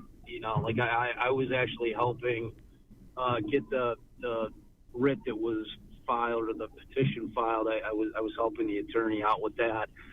So I'm like involved with that. Like anytime I think that there's a potential injustice, I can't sit idly by and just let it go unchecked. And like there's something stinks about that case. And like you said, you know what's getting lost in all of this is those 2 girls. And that always has to be at the forefront of our minds. And justice is not served unless the right person or persons are convicted of the crimes, period. That's not like just arresting someone and convicting someone if they didn't commit the crime is not justice for the girls or their families. So, you know, and something's off about it, man. I can sense it. And like, I mean, I'm not going to start like pointing fingers and making like, I'm a just facts guy. so I stick to the facts. But the way that it looks to me, something's up. And everyone should really check out my podcast, man. I do super deep dives. The Gasey thing is next level. And Frank, if you haven't listened to it, you should, dude. I'm going to have to now, yeah. It'll blow your mind. I promise you, dude. It's like, aside from the Gasey tapes, which like, listening to that creep talk, like, this is no Gasey fanboy shit, man. Like, I'm focusing on the victims, the investigation, the arrest, and the trial. And, you know, like, I just put together, it's a masterpiece, and I'm not shy about saying it, because it is. It's like, I got the lead prosecutor to, like, I closed the series out. He performed, he's 82 years old in his own home, and he performed his entire closing argument. And that's how I ended the series. Like, the only people in that fucking courtroom, oh, sorry, I don't know if to swear. The only people in that courtroom heard that. And it's like, dude, it's next level. And beyond that, I uncovered the incredible story of how they really got Gasey arrested, which will blow everyone's mind. Like, I can't believe it's not national news. It made it, like, locally. It's like, you just got to listen to it. I'm not going to give you a spoiler. Well, you know, that's the whole thing. The docket. What you have there, what you're describing, because I haven't listened to it, but what you're describing is very unique stuff, because of course you have the link, this very intimate link to the case with your father and the materials that were given directly to you. So aside from you having exclusive materials, you also have the passion for the work and the means to put it together. So I'm sure it's wonderful, and we'll start digging into it. And thanks again, Bob Mota, for being on tonight. And send my best to your wife, and drive safe. I shall, Frank. Thanks, man. It was a real pleasure, and I look forward to hanging out again, man. Oh, we will. We certainly will. Have yourself a good night. You too, brother. All right. Take care. There you go. Bob Mota, Defense Diaries. You can find all that through the link tree that I have in the description of the episode. And I'm going to take a really quick break for intermission. We come back, and we're going into your super chats and your calls and whatever the hell else comes to mind in the last half hour. Don't go anywhere. It's intermission time, folks. Time out to press the like button. Thank you. Ladies and gentlemen.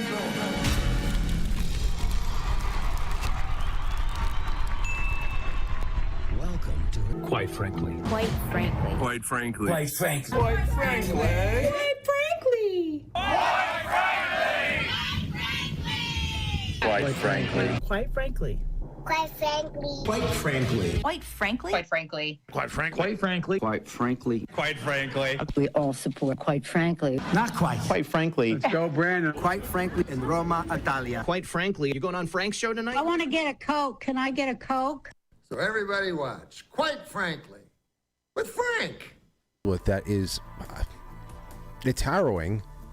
It's harrowing, the story. But it's also pretty incredible. So I'd love to jump into all of that, and I know it'll be good. It'll be good to have him on. All right, Katie Sky says, Frank, why do we change positions if it's the same hole? I guess I'll just never understand golf. Yes, it's very, very confusing, golf. I don't get any of it.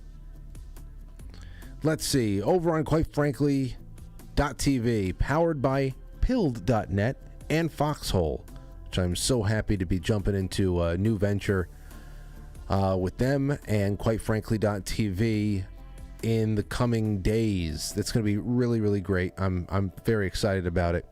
And JSF says, hello, here's a cookie. Thank you so much. Thank you, J. Sem, Robert Sarnes, Tam Growl. This ought to be good. And it was good, wasn't it? Patriot Game, thank you. Witchy Poo says hello to all you fine Franklies. C. Blanche, Porpoiseful, Reggie V, Eric Allen says well put, well done. Reggie V said cheers. Wow, there's a lot of new faces in there already getting acquainted with the gold pill system. This is wonderful. C. Blanche says amen. Witchy Poo, can we get to 10K tonight again? Let's go. Casey, thank you so much. Sean Joe, thank you. Then Witchy Poo dropped fleets and cookies, killing me over here. Thank you so much. Witchy Poo again says Christmas cookies for everybody. You know, I love Christmas cookies. I'm sure you all do too. Thank you, Sean. Chai Possum is rounding it out with 3 cookies of their own. My last cookie, so enjoy, says Witchy. Tweak says, ask this guy if statutes supersede the Constitution. Oh, well, I did not see this in time, but no. No, they don't. No, they do not. Statutes on a local level, in a local case, as long as it goes and it agrees with the state's constitution, it's very easy. Those questions are very easy to answer yourself. Now, here's the other thing that you have to deal with. You deal with whenever we have these conversations about what's the norm in America and what is constitutional and what isn't and this and that. We're always coming from the standpoint of how was it written, how was it codified, how was it ratified, and then how do we live today based on bad traditions and mistakes that have been made into norms and legal precedent that somehow illegally takes hold over what is superseding law, which is the Constitution, the federalist system that we have. So there's always the reality of things in the law, and then there is the top layer of things, which is the facade. And the facade often gets, cracked. It flakes away. It gets patched up. It gets painted over. Then it gets another paint job. So it takes on all these different forms, and all the while, the baseline beneath it, the Constitution, usually gets completely forgotten about and demeaned as some kind of an old, inflexible document that is not compatible with modern living, when it's really just about allowing lawyers to take the world over. I'm sure that Bob Mota feels the same way. He's an attorney, okay? I'm sure he feels the same way. I'm sure he, like me, whenever I hear so-and-so constitutional attorney, unless you know them, unless I know, like Chris Ann Hall, I know she loves the Constitution. I understand that. But most people that you see on television and everywhere else, so-and-so, isn't Obama a constitutional attorney? What do you think he went to school for? People like him go to school to learn how to circumvent the Constitution. So there's always that. So I would have to say that Bob would say that statutes, they do not supersede the Constitution, but rather, especially in a state case that doesn't cross state lines and be federal in some way, as long as statutes are in accordance with that state's constitution, that would be it. And if I'm wrong, we'll see next time he's on. All right. Witchy Poo just bought a 3-month diamond tier subscription. And over there on quitefrankly.tv in the chat room, powered by Foxhole, you can just throw subscriptions out to anybody and people can claim them. And those subscriptions, they get you all of the universal perks that monthly sponsorship of this show gets you. That is the Sunday office hours access, that is book club, that is anything else that we do that is exclusive to just sponsors. That is as legitimate as anything, as Patreon, a Subscribe Star, and directly through quitefrankly.tv. So those 4 things, always remember. Thank you. C. Blanche, seems a mystery. Prayers for the family. It's a mystery if you're talking about Delphi. The mystery is, again, why is this battle between the attorneys and the judges and the police department before them and all of this happening? Why is this all happening? It's just very weird. Very big mystery, indeed. Porpoiseful and Chai Possum says, show us your shirt. That's weird. You guys have seen this shirt before. It's how to pick up chicks. You simply walk up to the chick and you pick it up. Aurora loves this. She said, well, who's that guy? I said, who? I said, this guy? And she goes, is he picking up a chicken? I said, yes. Yes, this is a shirt about how to pick up chickens. So she gets it. Anyway. All right.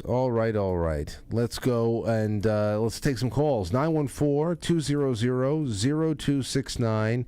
It would be great to have some of you calling in and let me know what you think about things. Tracy sent me something. What is this? This is from Jim Jordan an hour ago. Bombshell report on the censorship industrial complex. Hundreds of secret reports show how DHS and CISA, the GEC, Stanford and others worked together to censor Americans before the 2020 election, including the information, jokes, and opinions. Federal government disinformation experts at universities, big tech, and others worked together through the Election Integrity Partnership to monitor and censor American speech. Okay. According to the one EIP member, the EIP was created at the request of CISA. The head of the EIP has also said that the EIP was created after working on some monitoring ideas with CISA. Oh my gosh. Okay, well, there's going to be more on this. Let's take this call though. This might be highly relevant. What's going on, Frank Zell? What did you think about Bob Mota? Oh, Bob Motta's tremendous, man. That he's like the old school, defense attorney, extremely passionate. It comes through even over the phone, man. It's a shame you didn't have him on Zoom, but it went well, man, for the kind of case that it is, and especially the last year, and especially the last 10 weeks when so much has transpired. You and Bob did a great job. Recap. Bob, tremendous job recapping the case. You did a great job, asking the right questions. So yeah, it was tremendous. Well, I really enjoyed it. So, I mean, you and Jim, we talk a lot about this stuff. Where I know this is really up your alleys as well. So I got to credit you guys for keeping me in the loop on all this. I really appreciate that. What'd you think as far as Long Island? Let's start there first, because honestly, that was when I watched that press conference with what's his name, John Ray. I couldn't believe what the hell he was saying as far as the timeline of events, the girls, the NYPD narcotics guy, everything, the wife of Huerman. Anything that you guys want to throw into the mix there? Okay, Jim. Oh, by the way, my brother's on the call. Oh, what's up, Jim? Yeah. The Zells are here. In there. hey, Frank. Hey, Frank. Bob touched on it. You brought it up. That presser was 10 days ago, 2 weeks ago, and as me and my brother, as I was watching it, I called my brother and I said something very strange is happening at this press conference because. He's an attorney, a defense attorney, who represents the family, of the victims, Shannon Gilbert's family.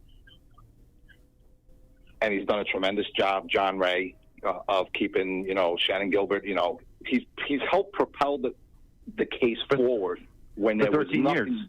Yeah, but when there was nothing being done, John Ray kept it alive in the press. So, like Bob said, whether you love him, whether you hate him, he's done a tremendous job. But at this presser, the Suffolk County police commissioner is standing next to him. When do you ever see that?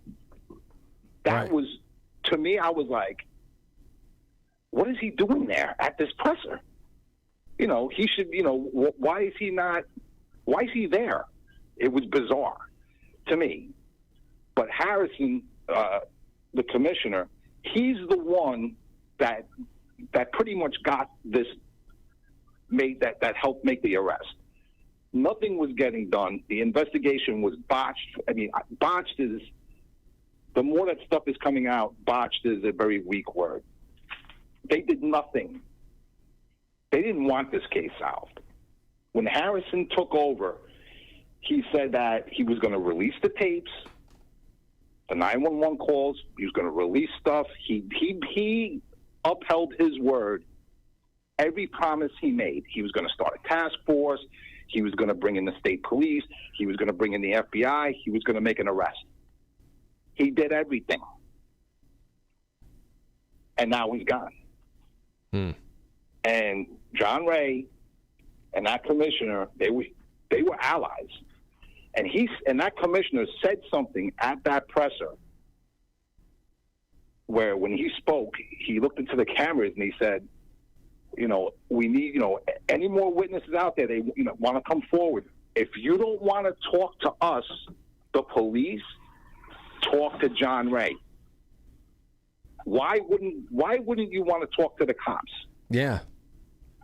Very strange. It's very strange. So, it makes me, the first question I have, and you let me know if I'm off the mark on this one, is they suspect that there's more police involvement, and they want to root it out, and perhaps that's making anybody that would want to come forward be a little bit more apprehensive because they don't want to be on any kind of dirty cops' radars. I don't know. I mean, well, let me just finish up with Harrison. Go ahead. So, Harrison, after that presser, shortly thereafter, he announces his resignation. Part of it is politics. They're going to have a new county exec, and usually the county exec comes in, they appoint their own person. Usually. Sometimes they keep the commissioner that's in place. I think it was a little bit of both. I think Harrison maybe had a feeling he was going to get replaced, even though he just accomplished something tremendous, that it would have been hard. The candidate that took over would have been hard pressed to do it. I think he rather would step down than be replaced. And plus, the cops were not too happy with him, especially the original detectives on the case. He took heat for being at the presser. Cops weren't happy with that. Just the fact that he made an arrest embarrassed all the detectives that worked the case beforehand, and we're going to go into why. So that press conference talks about the woman and the boyfriend R.W., who was a narcotics detective, I think out of Prospect Park. This is back in the 90s. It brings up so many questions. Okay, number one, that cop's in trouble. R.W.'s in trouble, whoever that is, because he picked up a prostitute, and you can't assort with any criminal element when you're a cop. So right off the bat, he's in trouble. Mm-hmm. And then you bring that prostitute to the house of a serial killer, and then when you see her in distress, when it's pointed out to you, look, she's running outside naked, freaking out. Should we take her with us? No, they're just playing the game, and then you leave her there, and that's the day she died. Yeah, that night. So now for everybody at home, that's another thing that came out in this press conference, is that when the cop and his girlfriend were pulling away from Huerman's house to leave, the prostitute that they brought to the house is trying to escape the house, running out naked, in distress, trying to get the hell away. And the girlfriend of the cop is like, hey, she looks like she needs help. Maybe we should bring her back home. And he was very dismissive. Said, no, that's just a game they play. Let's just go. And she ends up dead. And again, this is one of the people that he hasn't been charged with yet. Okay, so that's that press conference. Now you go into last night's interview. Now, Frank, let me chime in here, because before you go into the interview, you got to look at there was a podcast a couple of years ago, okay, that focused on LISK, right, the Long Island serial killer, and this particular podcast focused on a community, Oak Beach. Okay, there was the old commissioner. His name was James Burke. This guy. He wasn't the commissioner. He was the police chief. Not the commissioner. Police chief. Yes, thanks for the correction. The old police chief, James Burke. There was a guy who was a heroin addict, a thief, broke into Burke's house, and he took some material from his house. He took pornography, sex toys, and there was a videotape. And when he was arrested for breaking into Burke's house, no, it wasn't. I don't think it was his house, Jim. I think it was his car. Was his car? Okay. Yeah. He was arrested, and Burke beat the daylights out of him in the precinct where he took him. And eventually, Burke was, tried for beating Christopher Loeb, is the guy who found the videotape and took the videotape. On the videotape, Loeb said that there was S&M material. He called it a snuff film, and it was in Burke's possession, right? Burke was a guy who lived at Oak Beach. There was multiple swinger parties that were taking place at Oak Beach. His podcast focused on the community of Oak Beach and what they were doing there. And they were trying to tie in that something happened in this community that was leading to possibly some of these dead bodies. Swinging parties gone bad, in other words. Burke was actually looked at as a possible suspect at the time of being involved in this. So what you have is you have Oak Beach community and you have this new information that's coming out with Huerman colliding. And it's very possible that Huerman probably participated with some of these parties in Oak Beach. So they collide here. So when I was asking Bob tonight, when I said, what does this indicate to you? I guess you would actually say you would say the latter as well. Was this a snuff network?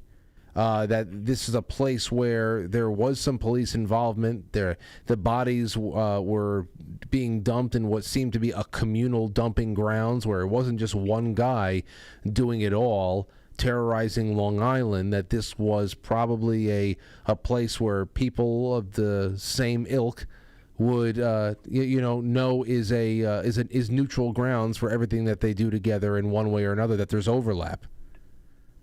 John Ray pretty much came out in this last interview that he did yesterday and said it's not just Huerman. It's most likely a group of men. Yep. With Huerman. And he says that he's got affidavits from new witnesses that are saying things, and the person doing the interview with John Ray wasn't picking up on what John Ray was laying down. You know what I mean? John Ray was trying to subtly hint at things, and the interviewer was not picking it up. He was saying, well, the police force is a bureaucracy, and they like things narrow, not broad. Yeah, they don't like to expand the investigation. They like to keep it narrow, and that's it. No expansion of the investigation. And that's what John Ray is worried about with the new administration, that they won't dig into the new evidence that has come forward, and they won't expand it to where these new trails are leading. Another quote that John Ray said last night was he said that he believed Huerman acted what he was doing with impunity. Now, me and my brother's been doing this for decades. Whenever you have people who are into things like this and they act like nothing can happen to them, you better believe it's one of two things. They're either politically protected or they're cop protected. That's it. I mean, John Ray went on to say Huerman was incredibly sloppy. He was no genius. He left trails everywhere, right? But for well over a decade, they could not find him, right?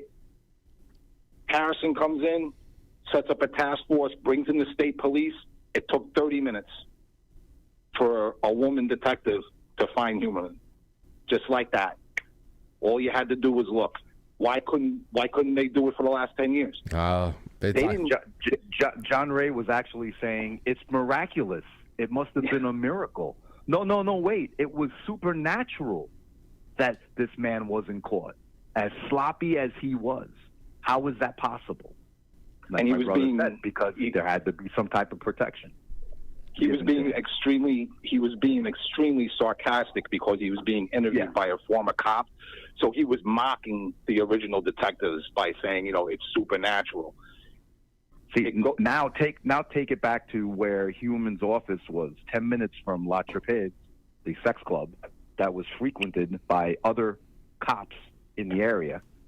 And not to mention, that wasn't the only swing club. There was other swings clubs that were on Long Island that people attended, that police officers attended? Long Island, in Massapequa. In Massapequa, and actually one of the organizers of that sex club in Massapequa was from Oak Beach, that community. So you got this little enclave in Oak Beach, right? Shannon Gilbert, she's the one that kicks it all off. She leaves the house. The guy's last name is Brewer. Her driver brings her there. She freaks out, calls 911. When they finally release the 911 tapes, she's slightly disorientated.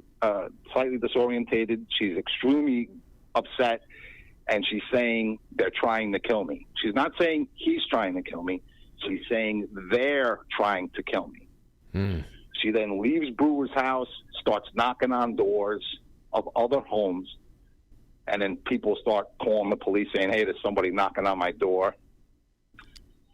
And it's just the little things that John Ray's bringing up, saying, like, why was this not done? This goes to show you they didn't want to do anything because these people are wealthy. For example, Peter Beckett, 2 days after Shannon goes missing, he calls Shannon's mother and says, oh, hi, yeah, I just letting you know your daughter's all right. She's with a guy. The guy took her to a house for wayward ladies. You know, I gave her some medication. She's fine. Don't worry about it. When the cops go to him and say, why did you call her? He lies. I didn't call her. And then when they get to show him the phone records, he's like, oh, I did call her, but I didn't say what she says I said. Yeah. I don't remember what I said. And the cops write it off as, he just does things like that. Peter Beckett sells his house, goes to Florida. He needs to be brought back in. Brewer needs to be gone over again. Jim. And not to mention, Joe Brewer's next door neighbor was Monsignor Plaka, who was charged or was accused of child sexual abuse at the Rockville Center church scandal. That was literally his next door neighbor. So this is just like, I mean, as we always end up concluding, there is usually no one-offs. Oh, well, it's usually never a one-off in something like this where you could just see so much just bubbling to the surface. It can't ever just be one thing or one incident. There's got to be a larger network, an entire town, a city plugged into it, or sometimes it's a global thing. From what you guys have seen in the past, I guess we'll end on this. From what you guys have seen in the past, is there anything about this that points to this network or this, I don't know, this country club of death mentality being just a regional thing, or is it just one stop along the way to an entire world of country clubs of death? All right. I mean, like you said, you got stuff like this that happens all over. Okay, this isn't something that's just this happens all over the country and all over the world. You have these little places that people get together and they commit these type of acts. It happens. In this particular case, you know, Ray even said that Huerman operated in groups of people. Okay, it was very interesting how he said that. He operated in groups of people. Now, how far these groups of people went with Huerman, it remains to be seen. Ray even said that you may have to actually look at Huerman and the Catholic Church abuse in Long Island. Yeah, because he may have been involved in some of the abuse with some of the priests. I mean, the stuff he was saying yesterday was incredible. Ray is alluding that this guy was prolific, multiple states, up and down the eastern seaboard, across the country. Yeah. He's connecting them to Catholic school abuse on Long Island. You know, Plaka, you know, the next door neighbor of Brewer, who he even admitted that she knocked on his door. So she ran from Brewer's house thinking that she was going to die, which is what happened. And one of the doors she knocked on was a guy accused of abusing kids. I've been on calling this show for, 5-6 years now? I've said it a million times. People probably think I'm embellishing or exaggerating when I talk about Boulder and how a town can go bad. You're watching it in live time play out. Nobody's really paying attention to it. The Oak Beach community something went seriously wrong, and then you got people involved, took positions of power, like Burke, who became the police chief, who didn't let the state police in, who didn't let the FBI in, because they didn't want this coming out. This is going to involve other cops. You already got RW. You're going to find, to me, it's a matter of time before Burke connects to Human. All a matter of time. Yeah, and it's now, very interesting. Go ahead, Frank. Go ahead, Jim. That's what I'm saying. And now, the one guy who got stuff done is gone. So all they got to do now is bury it, and that's what John Ray's afraid of, because he's getting evidence every day. Pouring in, as he says. Pouring in.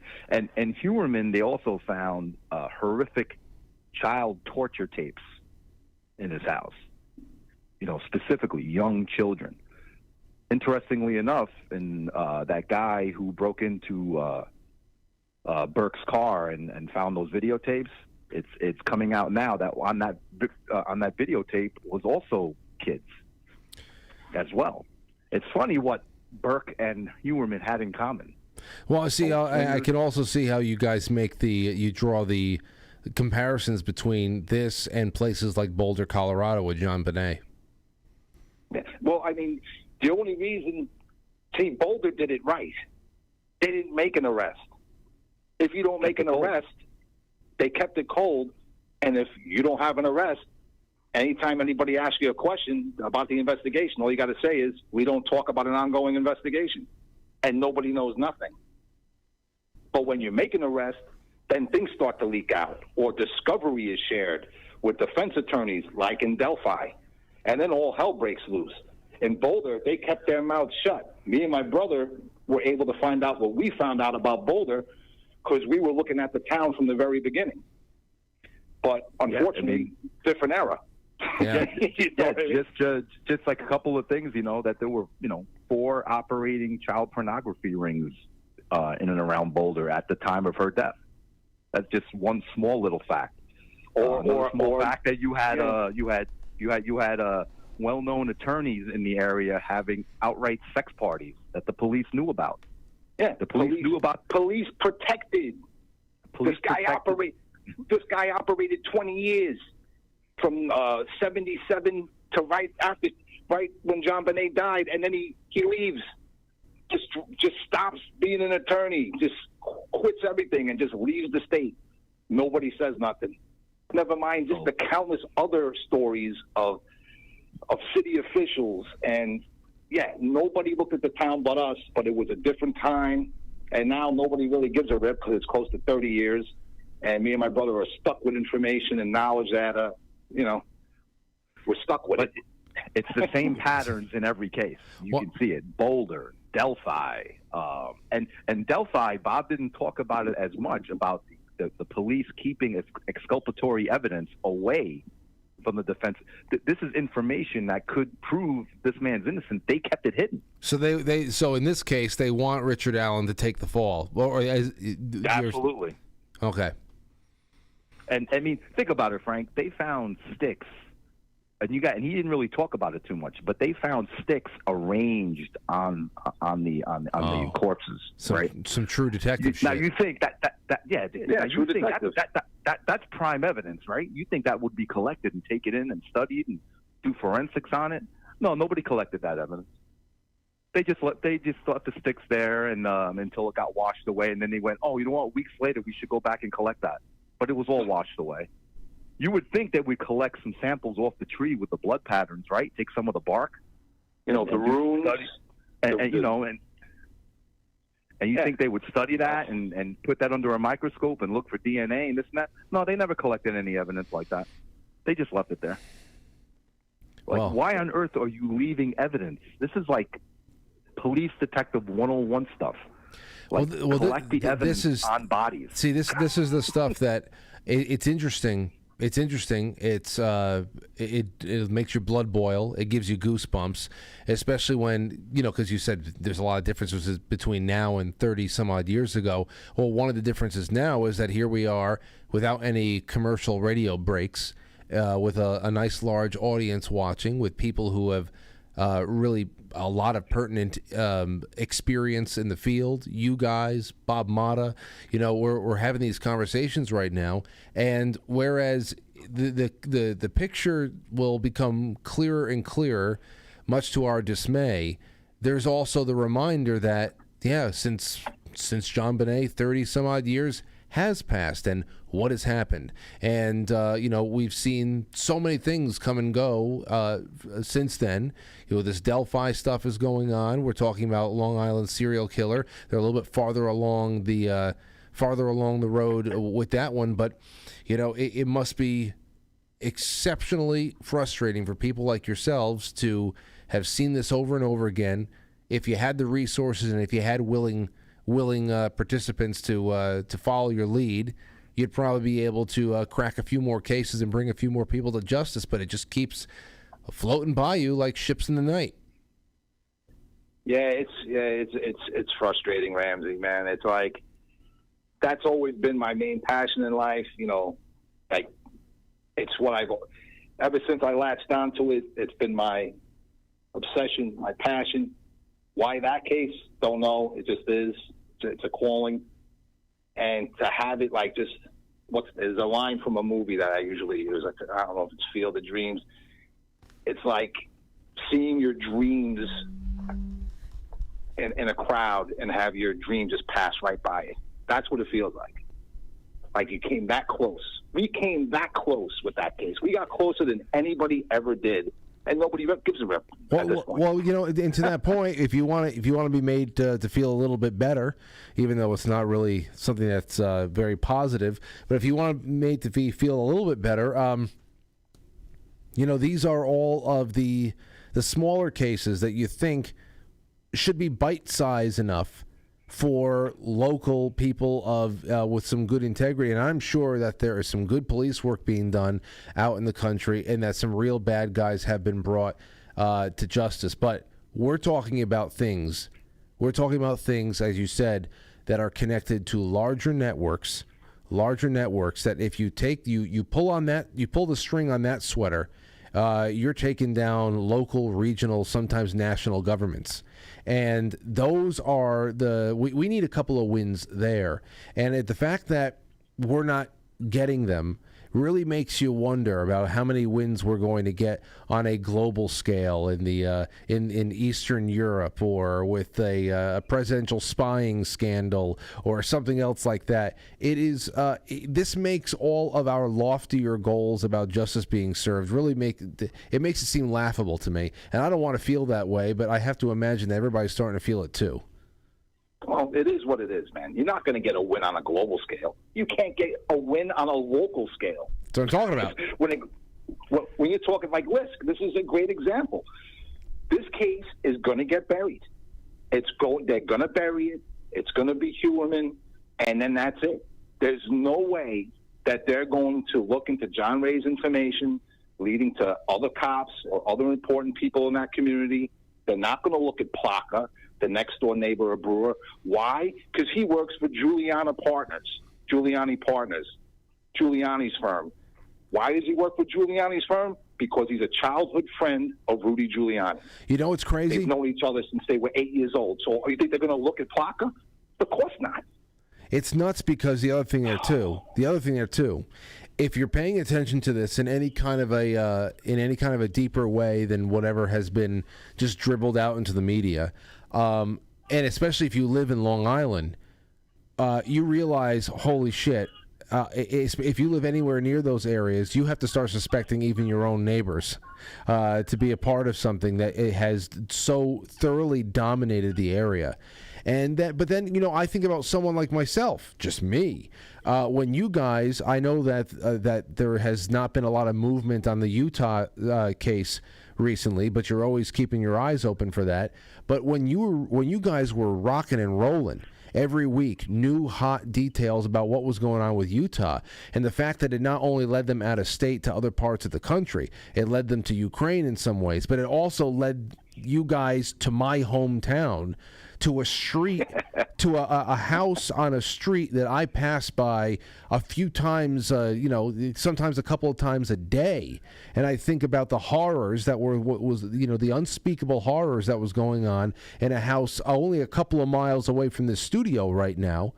And that was, was that a one-off? Well, if it was found locally, it would have been talked about. Some guy on so-and-so Avenue was abusing children and making their lives, in many ways, just damaged beyond repair.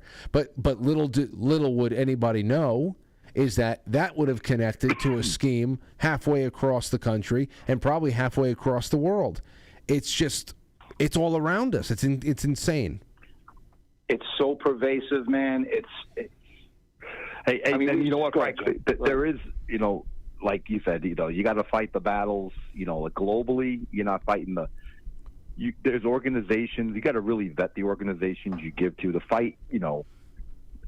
Child sex trafficking, child abuse. You can, you find the right group, and you can give money to the certain groups that are actually got people on the ground and trying to fight the good fight. As far as going up the ladder and trying to get people higher ups, you're never going to really get that. But you can fight the local battles, I believe. And the human stuff, although being jaded as we are and seeing that it could possibly be buried and it could very well lead down that road, you don't give up the fight with it because, I give John Ray credit. He kind of handwriting on the wall with a new commissioner coming in. He's going to have a symposium on December 8th in Rockville. And he's going to lay out all of the information that has come forward. He's just going to lay it out for public view. Yeah, you know why? And he's very smart to do that. Because he's smart, because now that Harrison's gone and they're going to go back to the way it was, the status quo, back to doing nothing and just ending it with human. And meanwhile, this guy's getting information about cops and who knows who else. You think he wants to be stuck with that and have him be like the carrier of the secrets? Rule number one, you don't want to be carrier of the secrets. So he's doing the smart thing. Have a symposium, invite reporters, hopefully people show up, and just lay it all out there, and hopefully a few reporters run with it and continue to put heat on the task force, if it stays together, to broaden the scope of the LISK investigation, because it's not just human, it's others. If you haven't listened to that interview with John Ray and Joe Giacolone, you need to listen to that. I will. And hear what he's saying. I will. And hear what he's saying, because it's a group of people. And look, John Ray, he's taking money out of his own pocket for this.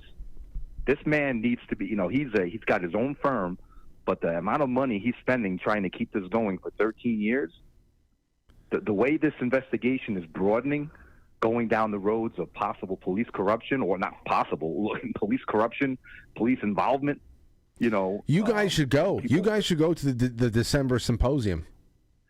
What's a great thing is it looks like they're going to stream it too. If they stream it, that's great. It's on the island. He's going to have it like in the afternoon on a Friday. It's almost impossible for me, to get there on December 8th. Especially on a Friday, during the holiday season. Yeah. So as long as he streams it, but it's so sad to see, man, because I've seen it time and time again, decade over decade, case after case after case is like this. This is what happens to people. You got John Ray's getting the information, doing what he can with it. He's taking money out of his own pocket. He's even saying that it's hurting him. And now he's got to lay it all out there. And I, the true crime community is kind of exploding at this point with all these cases happening. And I'm following people on Twitter, and I'm seeing the great work they're doing. Great research, man. They can bring up affidavits in 2 seconds. They can dig up 2 court records in a second. They're really good at it. But there's no investigation.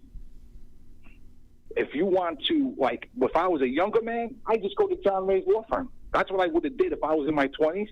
I'd go there. I'd volunteer. I'd help. Anything I can do.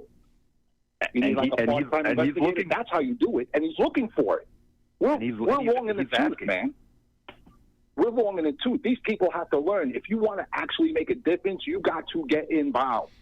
Not just dig up affidavits, not just talk about what you're finding. You got to make a difference. You got to do some kind of investigation, man. You got to put yourself out there. Well, and people don't do it. He's giving that opportunity for people to hear the evidence, to come alongside him, to help him monetarily, to keep this investigation going of Huerman and what other activities were taking place in around that Suffolk County. Well, I would say in conclusion is what you guys were just saying right there about getting up and getting involved and doing the only legitimate thing that can be done in helping out. That could be the other edge to the sword of the true crime phenomenon, which it's a rising genre. People eat it up. They spend a lot of time using logic and anything that is publicly available to piece things together. The interest is there, but the distance from anything that would be considered helpful contribution is just as wide as anything else. So though the interest is, I guess, the first step in anything, because 30 years ago, you guys were going out there and pining through information in Denver or in Boulder, and all we were getting is the Inquirer. There was no place for you guys to publish this on inthezeller.com. We were getting the Inquirer. We were getting 60 Minutes. We were getting Current Affair. We were getting all that. That was it. So I mean, we had to make inroads through countless phone calls. Making connections. Especially my brother befriending police officers involved in the case. Heck, there was a reason my brother and I were invited out to Colorado by the former investigator for the Ramseys to his house. Wow. There was a reason we were there. He wanted to share info. I mean, and he did. I mean, there's a whole story behind that, about that symposium. I mean, at this point, 30 years ago, I worked for UPS, and I was sending half of my check every week to an attorney representing a witness who came forward talking about child sexual abuse, just to make sure that he was able to pay his bills while he represented her pro bono. That's what I'm talking about. Don't just talk about it. Do something. If you send money to the attorney that needs it, especially if they're representing somebody that they're going to take a lot of heat for, and there's a reason why that attorney no longer lives, in this country. One of a few people who had to leave the country because of that case. Anyway, Frank, we know you're running late, dude. Well, I appreciate you guys. This is like the B-side to this episode, and I'm happy you called in, because then we can just it's one theme stretched all the way through, and we'll circle back to a lot of this, I'm sure, in the future. And thanks again for helping me produce the show tonight, because you guys were the reason why I even know who Bob Mota is, and now that'll be another great name in the Rolodex over here at Quite Frankly.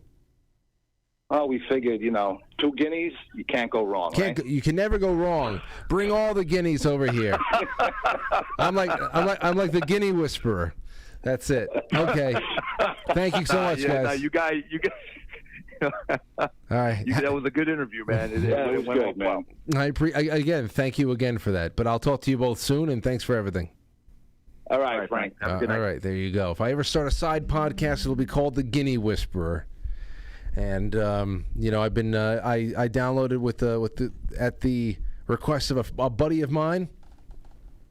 I downloaded the Babbel app, and I paid for the entire year Whole 12 months of Italian. I'm taking multiple lessons a day. And so far, I pretty much know everything. But it's the repetition. So one day soon, I will be able to say something obscene in Italian. Of course, that's all this is about. How many? I have one of those hide this Italian books. So once I got the basics down, then I'll get back into that book, and I'll make sure that I know all the horrendous things that you should never say in polite company.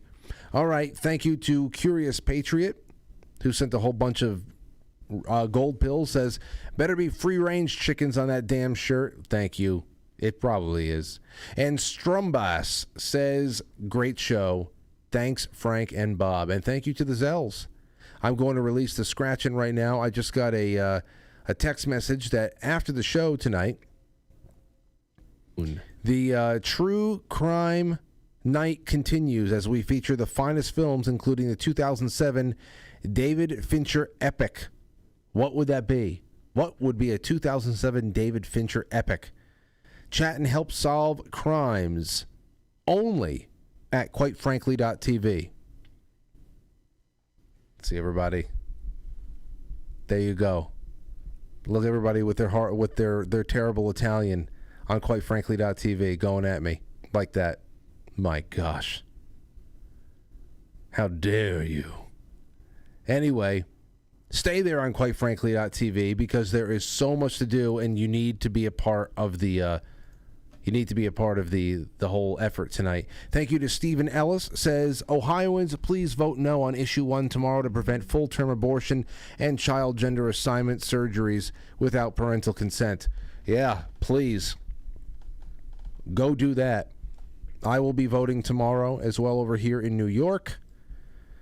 We'll see what I can affect. I'm going to vote as hard as I can. We'll see what I can affect single-handedly. But I appreciate you all. Thanks again tonight to all of the guests. And tomorrow is another day. I will see you there Tuesday night. The feeling's right. Bye-bye.